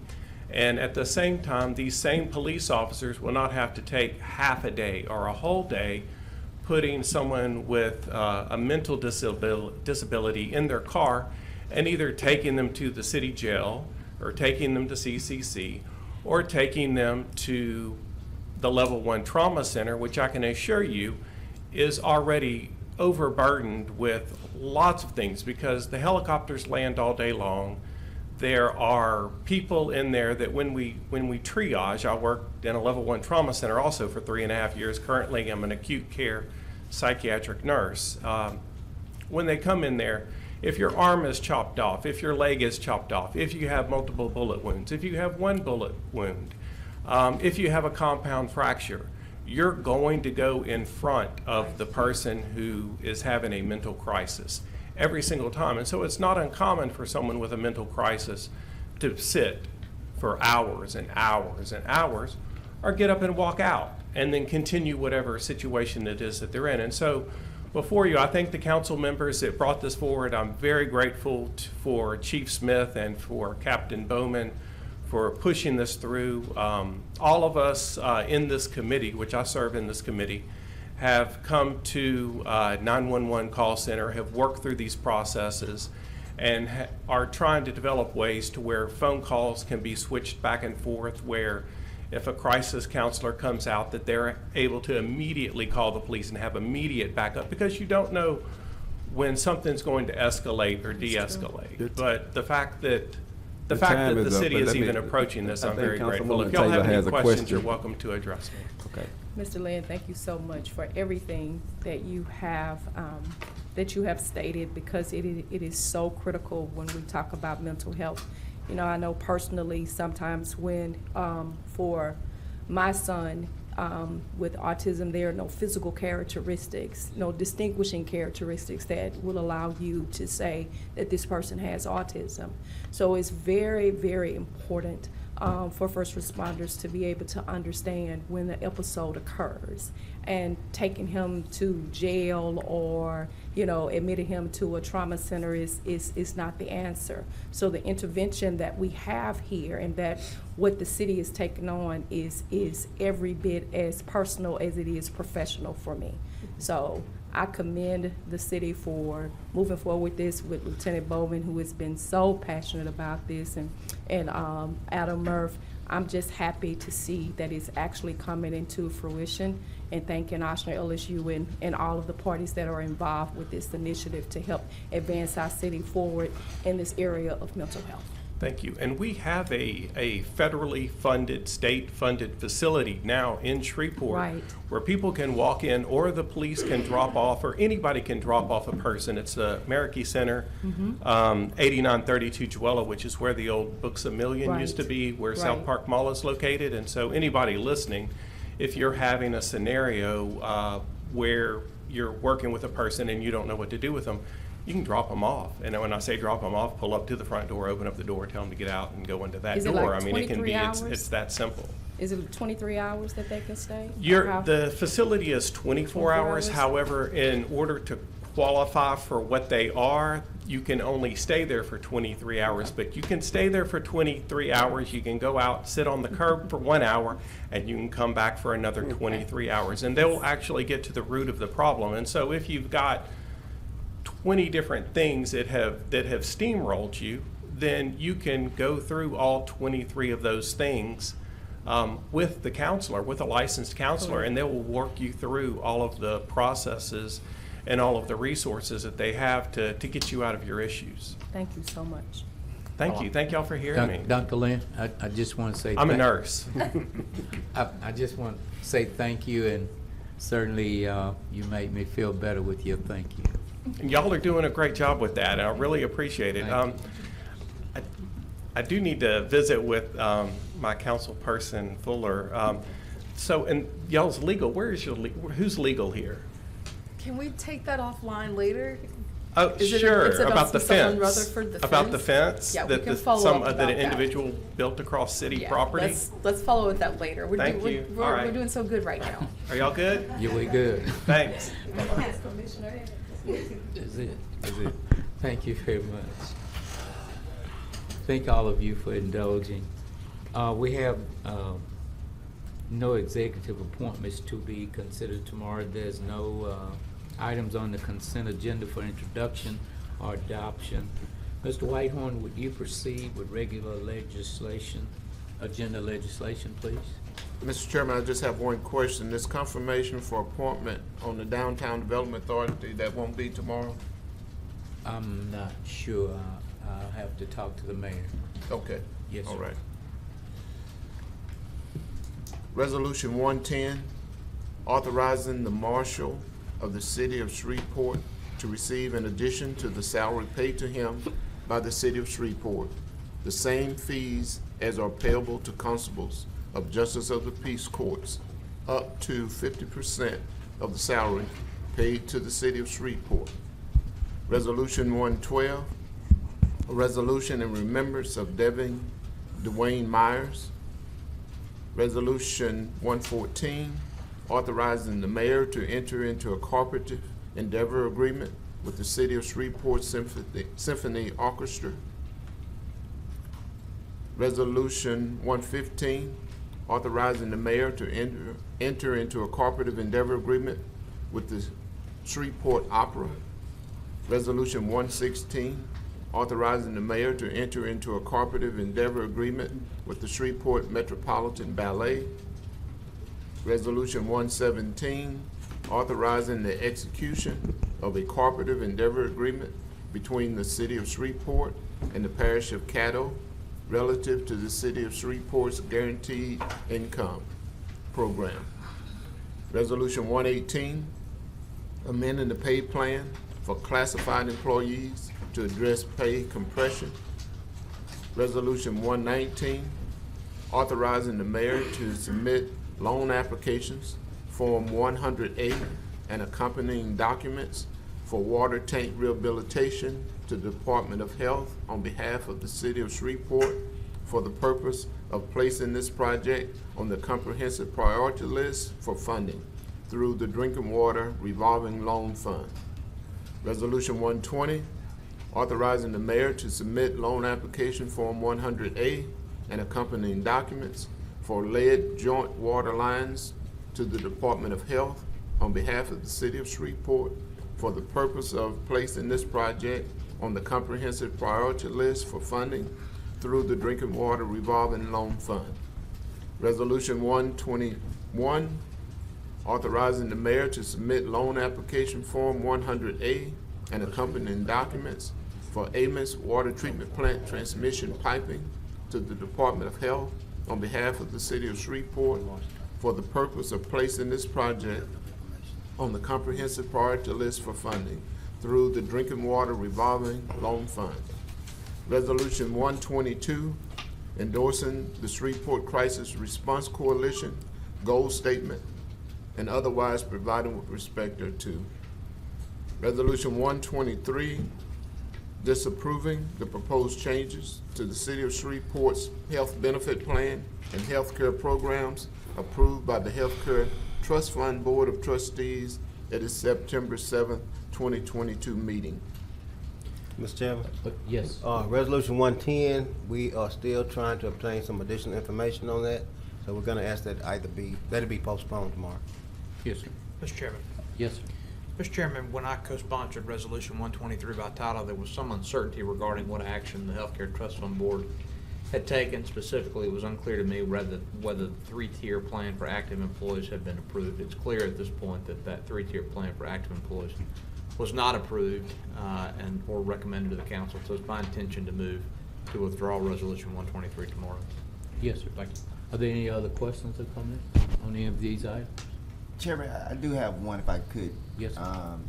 Ask Councilman Nicholson, and we can go off the record if you would like, Councilman Nicholson, but if you would, what is your stance on the three-tier network as you see it, as there is no proposed changes currently?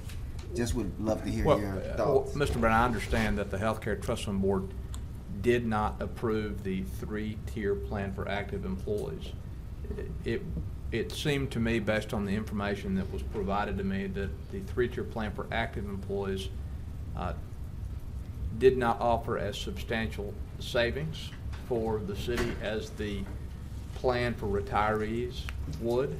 And so the council's not going to be required to vote or take a position on that. I certainly do not and have never questioned the administration's intentions or good faith in presenting that plan to the Healthcare Trust Fund Board. This is a problem that we have been wrestling with for years.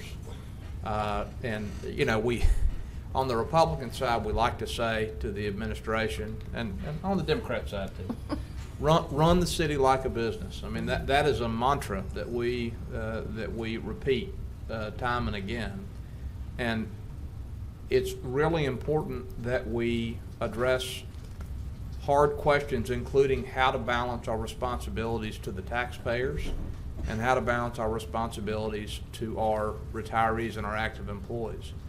What the administration or the Healthcare Trust Fund Board has proposed is, to my understanding, is going to give retirees a choice, an option. As Mr. Fielder said, if you're relatively young, 65 and healthy, it may make very good sense to select the Medicare Advantage plan. You'll save money by doing it. If you're older or less healthy, you may not want to do that. But the important point for me, and the reason that I'm going to support what the Healthcare Trust Fund Board has proposed, is that it's an option. And it's an option that's going to save the city and retirees who choose it after full information quite a bit of money. I know it's a difficult task to wrestle with healthcare. It's complicated, and we got some of the smartest minds in healthcare in the state sitting out in the audience, and that's really humbling. But we got to do the best we can up here. We have to rely on the experts that we retain to give us good advice about this change, and we've done that. And so I'm comfortable and confident that what the Healthcare Trust Fund Board has proposed is in the public interest, it's in the interest of our retirees, and it's in the taxpayers' interest. So I will support it. Thank you. So I do have a question about that, what was passed. That even though that it was passed for the retirees, is there a plan designed for the retirees? Since it failed for the employees. I'm going to ask Grady if she could come up and address that. And I think I'm kind of with you. It's hard for me. Yeah, and then clarify your question if you would too, Councilwoman, just so we could understand it. But then I did want to say this before it kind of left Councilman Nicholson. One thing I did want to iterate is that the savings that the city would have with the Medicare primary product, we did a projection if 20% join, we'll save about $347,000.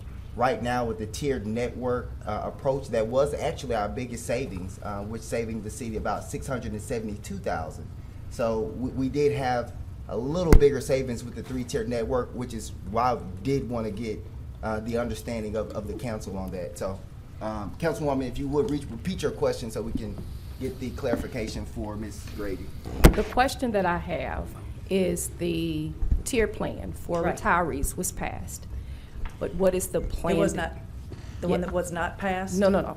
The plan that was the tier plan that was passed for retirees. No, the tier plan wasn't passed for either one. It would have been applicable to active. So it wasn't passed at all? It wasn't passed for either one. Okay. What was passed was the Medicare Advantage. Okay, plan. so the Medicare Advantage Okay. is what I'm asking Okay. for that. What happens at this particular point since that was passed? Will we back at the drawing board again? Is my question. Because if nothing was passed, then it was incumbent upon us to make a decision, correct? Am I correct? Well, It's no, incumbent no. upon the council. Changes have, excuse me, Mr. Chair. Yes, and Councilwoman. My understanding is that the Healthcare Trust Fund Board must propose changes after notice to the public and to the council. We have the ability to reject those changes. Okay. Or to modify what they propose. That's done within these 15 days, correct?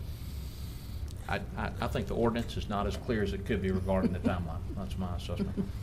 But yes, there's a 15-day notice period. Okay. That's after it's been, excuse me, Mr. Chairman. Yes. That's only after the board has accepted a plan to present to the council and to the employees. That's when the 15-day window come in. So right now, I'm not trying to take your, we will have to figure out as a board, what's our next step to handling the health care for our city employees and retirees? And we should be talking about that at our next meeting. Okay, so there has to be a plan design in. Yes, ma'am. Correct. Okay, that's. But I think there are 4 things that are already coming to, I'm sorry. there are already 4 things, I think, that were listed. We got a notice Yeah. Friday that had Right. 4 items. Yeah. I assume those are before us. That's right. Those are the 4 that are before you. They do not, they include the Medicare plan, but they do not include the 3-tier plan. It's dental, vision. Right. Pharmacy Pharmacy card card. and the Medicare, right? The life, I think it's life insurance. And life. Yeah, and then the ancillary benefits as well as another administrator for the benefits, total benefit services. Chairman, may I ask a few Yes, ma'am. questions? Thank you. So I think that something that's still outlined for me was there might not be an increase in the tier 2, if we want to belabor that for a second since it's probably coming back, but would the premiums be changing with that? Like, are people going to be paying through their paycheck more for that? Granted, we did give a 13% raise, but people have been used to getting some sort of cost of living to counter that. Are we going to be looking at a premium increase in tier 1 or tier 2 if we do end up coming back to that from the Healthcare Trust Fund Board? So the premium increase was also part of, in that list. It was a Right. 5%. So it's 5%. And it's for all. Because I don't It's think for that- all employees and all retirees I don't think that across the board. employees are really paying attention yet because the biggest focus has been on the retiree side of Right. it. Right. The other question is, what you showed us last week on that slide with all of this showing, okay, your Willis Knight is the same as what you're paying now out of pocket as far as co-pays, but we're still looking at this other piece, granted. On the Advantage side, it was 0 for in-network and out-of-network. But the fear is that if you're out of network with Willis Knight and that you're not going to have full coverage with that Medicare Advantage, can you explain to some degree what the coverage is for out of network if someone gets the Blue Cross Medicare Advantage and they want to stay with Willis Knighton?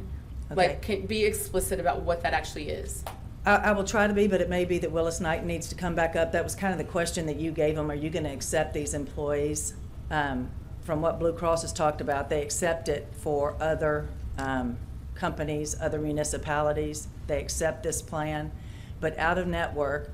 So what would happen is if somebody's out of network, I think the doctor would have the choice not to take the employee or the member. But what Willis Knighton would be paid is 100% of Medicare. So they would be paid 100% of Medicare, which is what they get paid right now for taking a city retiree that's Medicare primary. So what they're getting paid now would be the same, as I understand it, as what they would get paid as an out-of-network provider on this plan. Yeah, I kind of wanted you to speak to it just because you're the neutral party in all of this, but I understand that it still goes back to them, well, we don't accept that, so we're opting to not treat you at all, or you're paying whatever out of pocket. And I guess that's the thing that's got a lot of people kind of nervous. Right. I think that's all I've got. Okay. Thank you. Yeah, because I think it's not that particular commitment on that end. And that would be the contract negotiations that would take place between Willis Knighton and Blue Cross Blue Shield if this was the plan of choice that was chosen. Again, our employees are not aware of what the premiums are going to be for their insurance, what that increase looks like, because that is always a factor. And to ensure that there is choice for employees and that they don't lose their doctors. That is also another issue that is there. It's very, very important, and I cannot stress enough the patient and doctor relationship. It's an extension of their family. When you're dealing with any ailments in your body, and you need long-term care, that relationship is vital. So I think those are some of the factors that are very, very concerning for me in making an informed decision, because true enough that this affects everyone. One of the things last year when they brought the Medicare program, as I understand it, they were going to put people in the program and you had to opt out. Right. But another thing they were going to do, and we haven't even discussed it yet this year, is they were going to give people 3 months if they wanted to opt in and try it for 3 months and see if their doctor took it.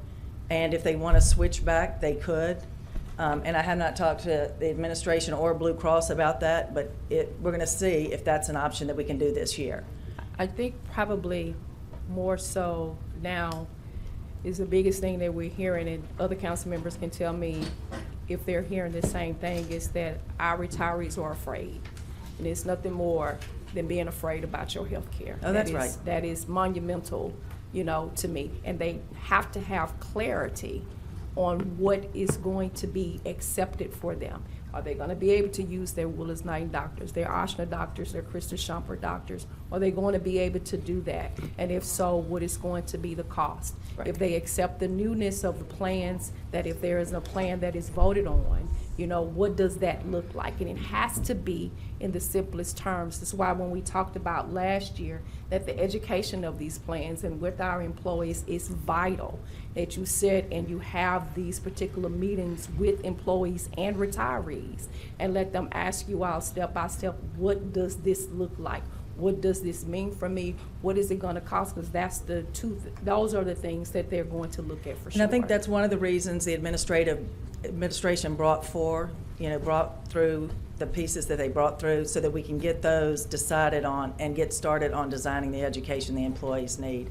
Because until we know what the plans are going to be, it's a little hard to start the education. But yes, correct. We're starting now. The other concern too is for some retirees and as well as some employees is that if they already have scheduled surgeries with their doctor, November 11th, December 1st, what happens if there is a change? Will they still be able to receive that particular aftercare, with that doctor after they've had that surgery? And just quote unquote, say for instance, hypothetically, that the plan changes, how would that affect them? Is some questions that I had from some retirees. Yeah, again, right now, whichever plan, the one that's before you, there are no changes. Okay. And so then there's the Medicare option if they want to try it. If they already had a scheduled surgery, one of the things I would do is, they could call us and we could help them. They could call Blue Cross, but call your doctor and say, hey, I'm considering this plan. Are you going to take this plan? Or just stay on the plan that you're on. Yeah, if they're already affiliated with a doctor, already that's scheduled, and so of course aftercare will go into the next year. Will they have to find another doctor, or will their insurance still cover what occurs with the surgery on December 1st? Because that's a reality for some. Yeah. And okay. Again, they stay on the plan that they're on. There should be no problems. Okay. Good. Mr. Chair? Yes, sir. Just real quick, thank you. And I'm just trying to kind of gain some clarity here on what's going on. With the Healthcare Advantage, one of my concerns is we don't actually know where we're going to be with insurance. I mean, with healthcare insurance. I'm assuming that y'all are going to bring something up at the next meeting, another plan, correct? Yes, sir. Is it, I'm assuming that people aren't going to have to choose this Healthcare Advantage plan right away if we ratify this, right? Or if we don't vote to nullify it. They don't have to choose right away, correct? And what do you mean by choose right away? Well, I mean, since we don't have another plan in place, you don't have to open enrollment. It's not happening right this second, so there's a little bit of time. Yeah, for to see what retirees, plan. November is when we would start. When's that? November is when we November. would start enrollment for retirees. Okay, because I just, we don't know what we're looking at. It's gonna be hard for somebody to compare apples to apples with the Healthcare Advantage plan as opposed to whatever plan y'all come up with. So that's a little bit of my reluctance to vote this in. Then my next question is, and this is real simple, and I don't know, you can tell me I'm stupid for asking. Can you not have Aetna and Blue Cross on the Healthcare Advantage? No, generally the way those are positioned, they can have, the way their contracts are written, it's just one insurance carrier. So very large contracts, like the Office of Group Benefits that insures, I don't know how many people, they offer different carriers, but no. You know, just in my mind, it seems pretty simple that you know, and I'm sure they'd be losing, the census would be different and screw everything up and all that. But in my mind, if you've got one Healthcare Advantage that does something and one that does something, maybe you could offer them both. And I know when my mother turned 65, she had several options, and I'll be honest with you, they were all horrible. She ended up with cancer, and we had to fight to be able to get a biopsy at one hospital because they didn't accept it. So from experience, I'm not a Healthcare Advantage fan. Right. But I just think that to me, that was a question that kept rolling back in my mind. Willis Knight and Mr. Fielder saying that, you know, they were cheaper on the Medicare Advantage part. Why could that not be a dual option? I mean, I remember when I worked for the city, we could choose Health Plus, or we could choose Blue Cross or something. Yeah. Well, I was told that the city will have to manage both plans, which will cost them more money. They will need more manpower to manage two separate plans. Well, and then the numbers would change for everybody. Right, I get so that, that's- because yeah. it's all a matrix and whatever. And now, to offer more than one insurance company, often it's like 10,000. A group of 10,000 employees is kind of the size that you start doing that. Well, at least you didn't make me feel stupid for asking it. No. So, Yeah. I mean, it was just, yeah. So, okay, well, that's my only concern. I just want to make sure that if we don't rescind this Medicare Advantage plan, if we don't do that and it moves forward, I am a little bit concerned about what the new plan's going to look like that y'all are going to, and what the cost is going to be in relation to this. And I understand what you're saying, John, but it's not really that clear cut to me and to these retirees, because they're on a fixed income. Some of them are sick, and it could mean a lot to them. The difference in what a premium is, the difference in what a deductible, and I know it's, so to me, I just want to make sure that we're giving our employees an informed lesson on what they're getting. And I think with what you're saying, that's in the plan. Mr. Chair, Look, just to kind of answer Councilman Busher, the plan that the administration plans to put forward will be very, very similar to what we just got voted down. Won't be a whole lot of change in it, but we can't present the exact same plan. Okay. Well, look, I'll comment that to Councilman Butcher's point, given that the full scope of plans has not been approved and presented, we don't have the whole picture yet. But my expectation is that for retirees who are given an option of Medicare, there will be a PPO option that allows them to maintain Willis Knighton coverage at the same or very, very similar cost as 2022, so that there's no confusion about anybody being able to stay with Willis-Knighton if they want to do that at the same cost, deductibles and copays and so forth, as this year. We're giving them an option, but we're not going to try to force anybody to do that by presenting a plan to the council that's substantially different and more expensive than 2022. That obviously is not the plan, correct? That's correct. That's correct. That's correct. Thank you. We have no items for introduction of resolutions. Mr. Whitehorn, would you proceed with introduction of ordinance not to be adopted prior to September 27th, 2022? Ordinance number 130, amending the 2022 Community Development Special Revenue Fund budget.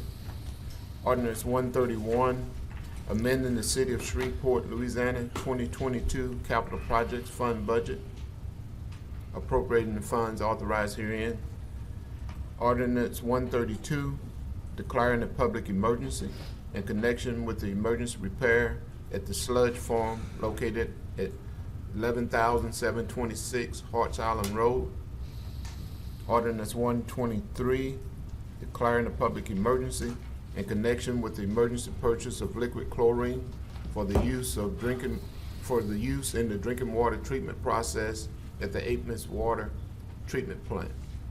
Ordinance 134, closing and abandoning a 20-foot wide alley dedication in the Sanford Place addition in section 12, township 17 north, or whatever that means, 14W. Section township. I'm sorry. Ordinance 35, changing the name of Red Fox Circle in the Moore Girls Circle subdivision in section 25, township 17 north, -R 15 west, to God's country, and to otherwise provide with respect thereto. Ordinance 136, to amend various articles and sections in the City of Shreveport, Louisiana Unified Development Code for the purpose of updating the use definitions, use standards, and parking requirements, respectively pertaining to the retail sale of alcohol, and to otherwise provide with respect thereto. Ordinance 137, to amend various articles and sections in the City of Shreveport, Louisiana Unified Development Code relative to surfacing requirements for parking lots. That was the last one. Thank you. Are there any questions or comments on any of these items? If not, Mr. Whitehorn, would you proceed with ordinance on second reading and final passage? Ordinance 108, revised chapter 78, article 5, standards of construction of parking lots of the City of Shreveport, Louisiana Code of Ordinances relative to construction of parking lots. Ordinance 109, to amend various articles and sections in the City of Shreveport, Louisiana Unified Development Code for the purpose of updating and revising the regulations for political signs. Ordinance 113, to amend section 10-4 of the Code of Ordinances relative to reports by the Chief of Police and to include language concerning the powers of the Chief of Police to make rules and regulations. Ordinance 122, amending the 2022 General Fund budget. Ordinance 123, amending the 2022 Capital Projects Fund budget. Ordinance 124, amending the 2022 Community Development Special Revenue Fund budget. Ordinance 125, to amend section 38.5-3 of the City of Shreveport, Louisiana Code of Ordinances relative to the procedure for appointing of the hearing officers to the city's environmental court. Ordinance 126, zoning case number 22-141-C, an ordinance to amend the official zoning map of the City of Shreveport Unified Development Code by rezoning property located north side of Burt Coons Industrial Loop approximately 1,700 feet east of Kingston Road, Shreveport, Cattle Parish, Louisiana, from C2 Corridor Commercial Zoning to C3 General Commercial Zoning District. Ordinance 127, zoning case number 22-144-C, an ordinance to amend the official zoning map of the City of Shreveport Unified Development Code by rezoning property located west side of Sanford Avenue between Jennings Street and Woodrow Street, Shreveport, Cattle Parish, Louisiana, from R2 multifamily residential zoning to IC industrial campus zoning district.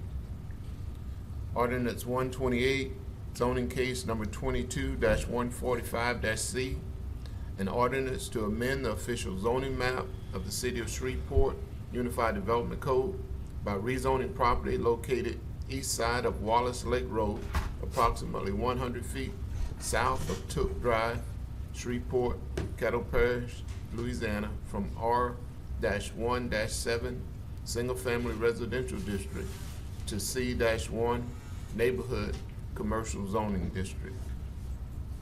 Ordinance 129, zoning case number 22-147-C, an ordinance to amend the official zoning map of the City of Shreveport Unified Development Code by rezoning property located west side of Southern Avenue, approximately 130 feet south of Hotley Street, Shreveport, Cattle Parish, Louisiana, from C-2 Corridor Commercial Zoning District to C-2 Corridor Commercial Zoning PUD District.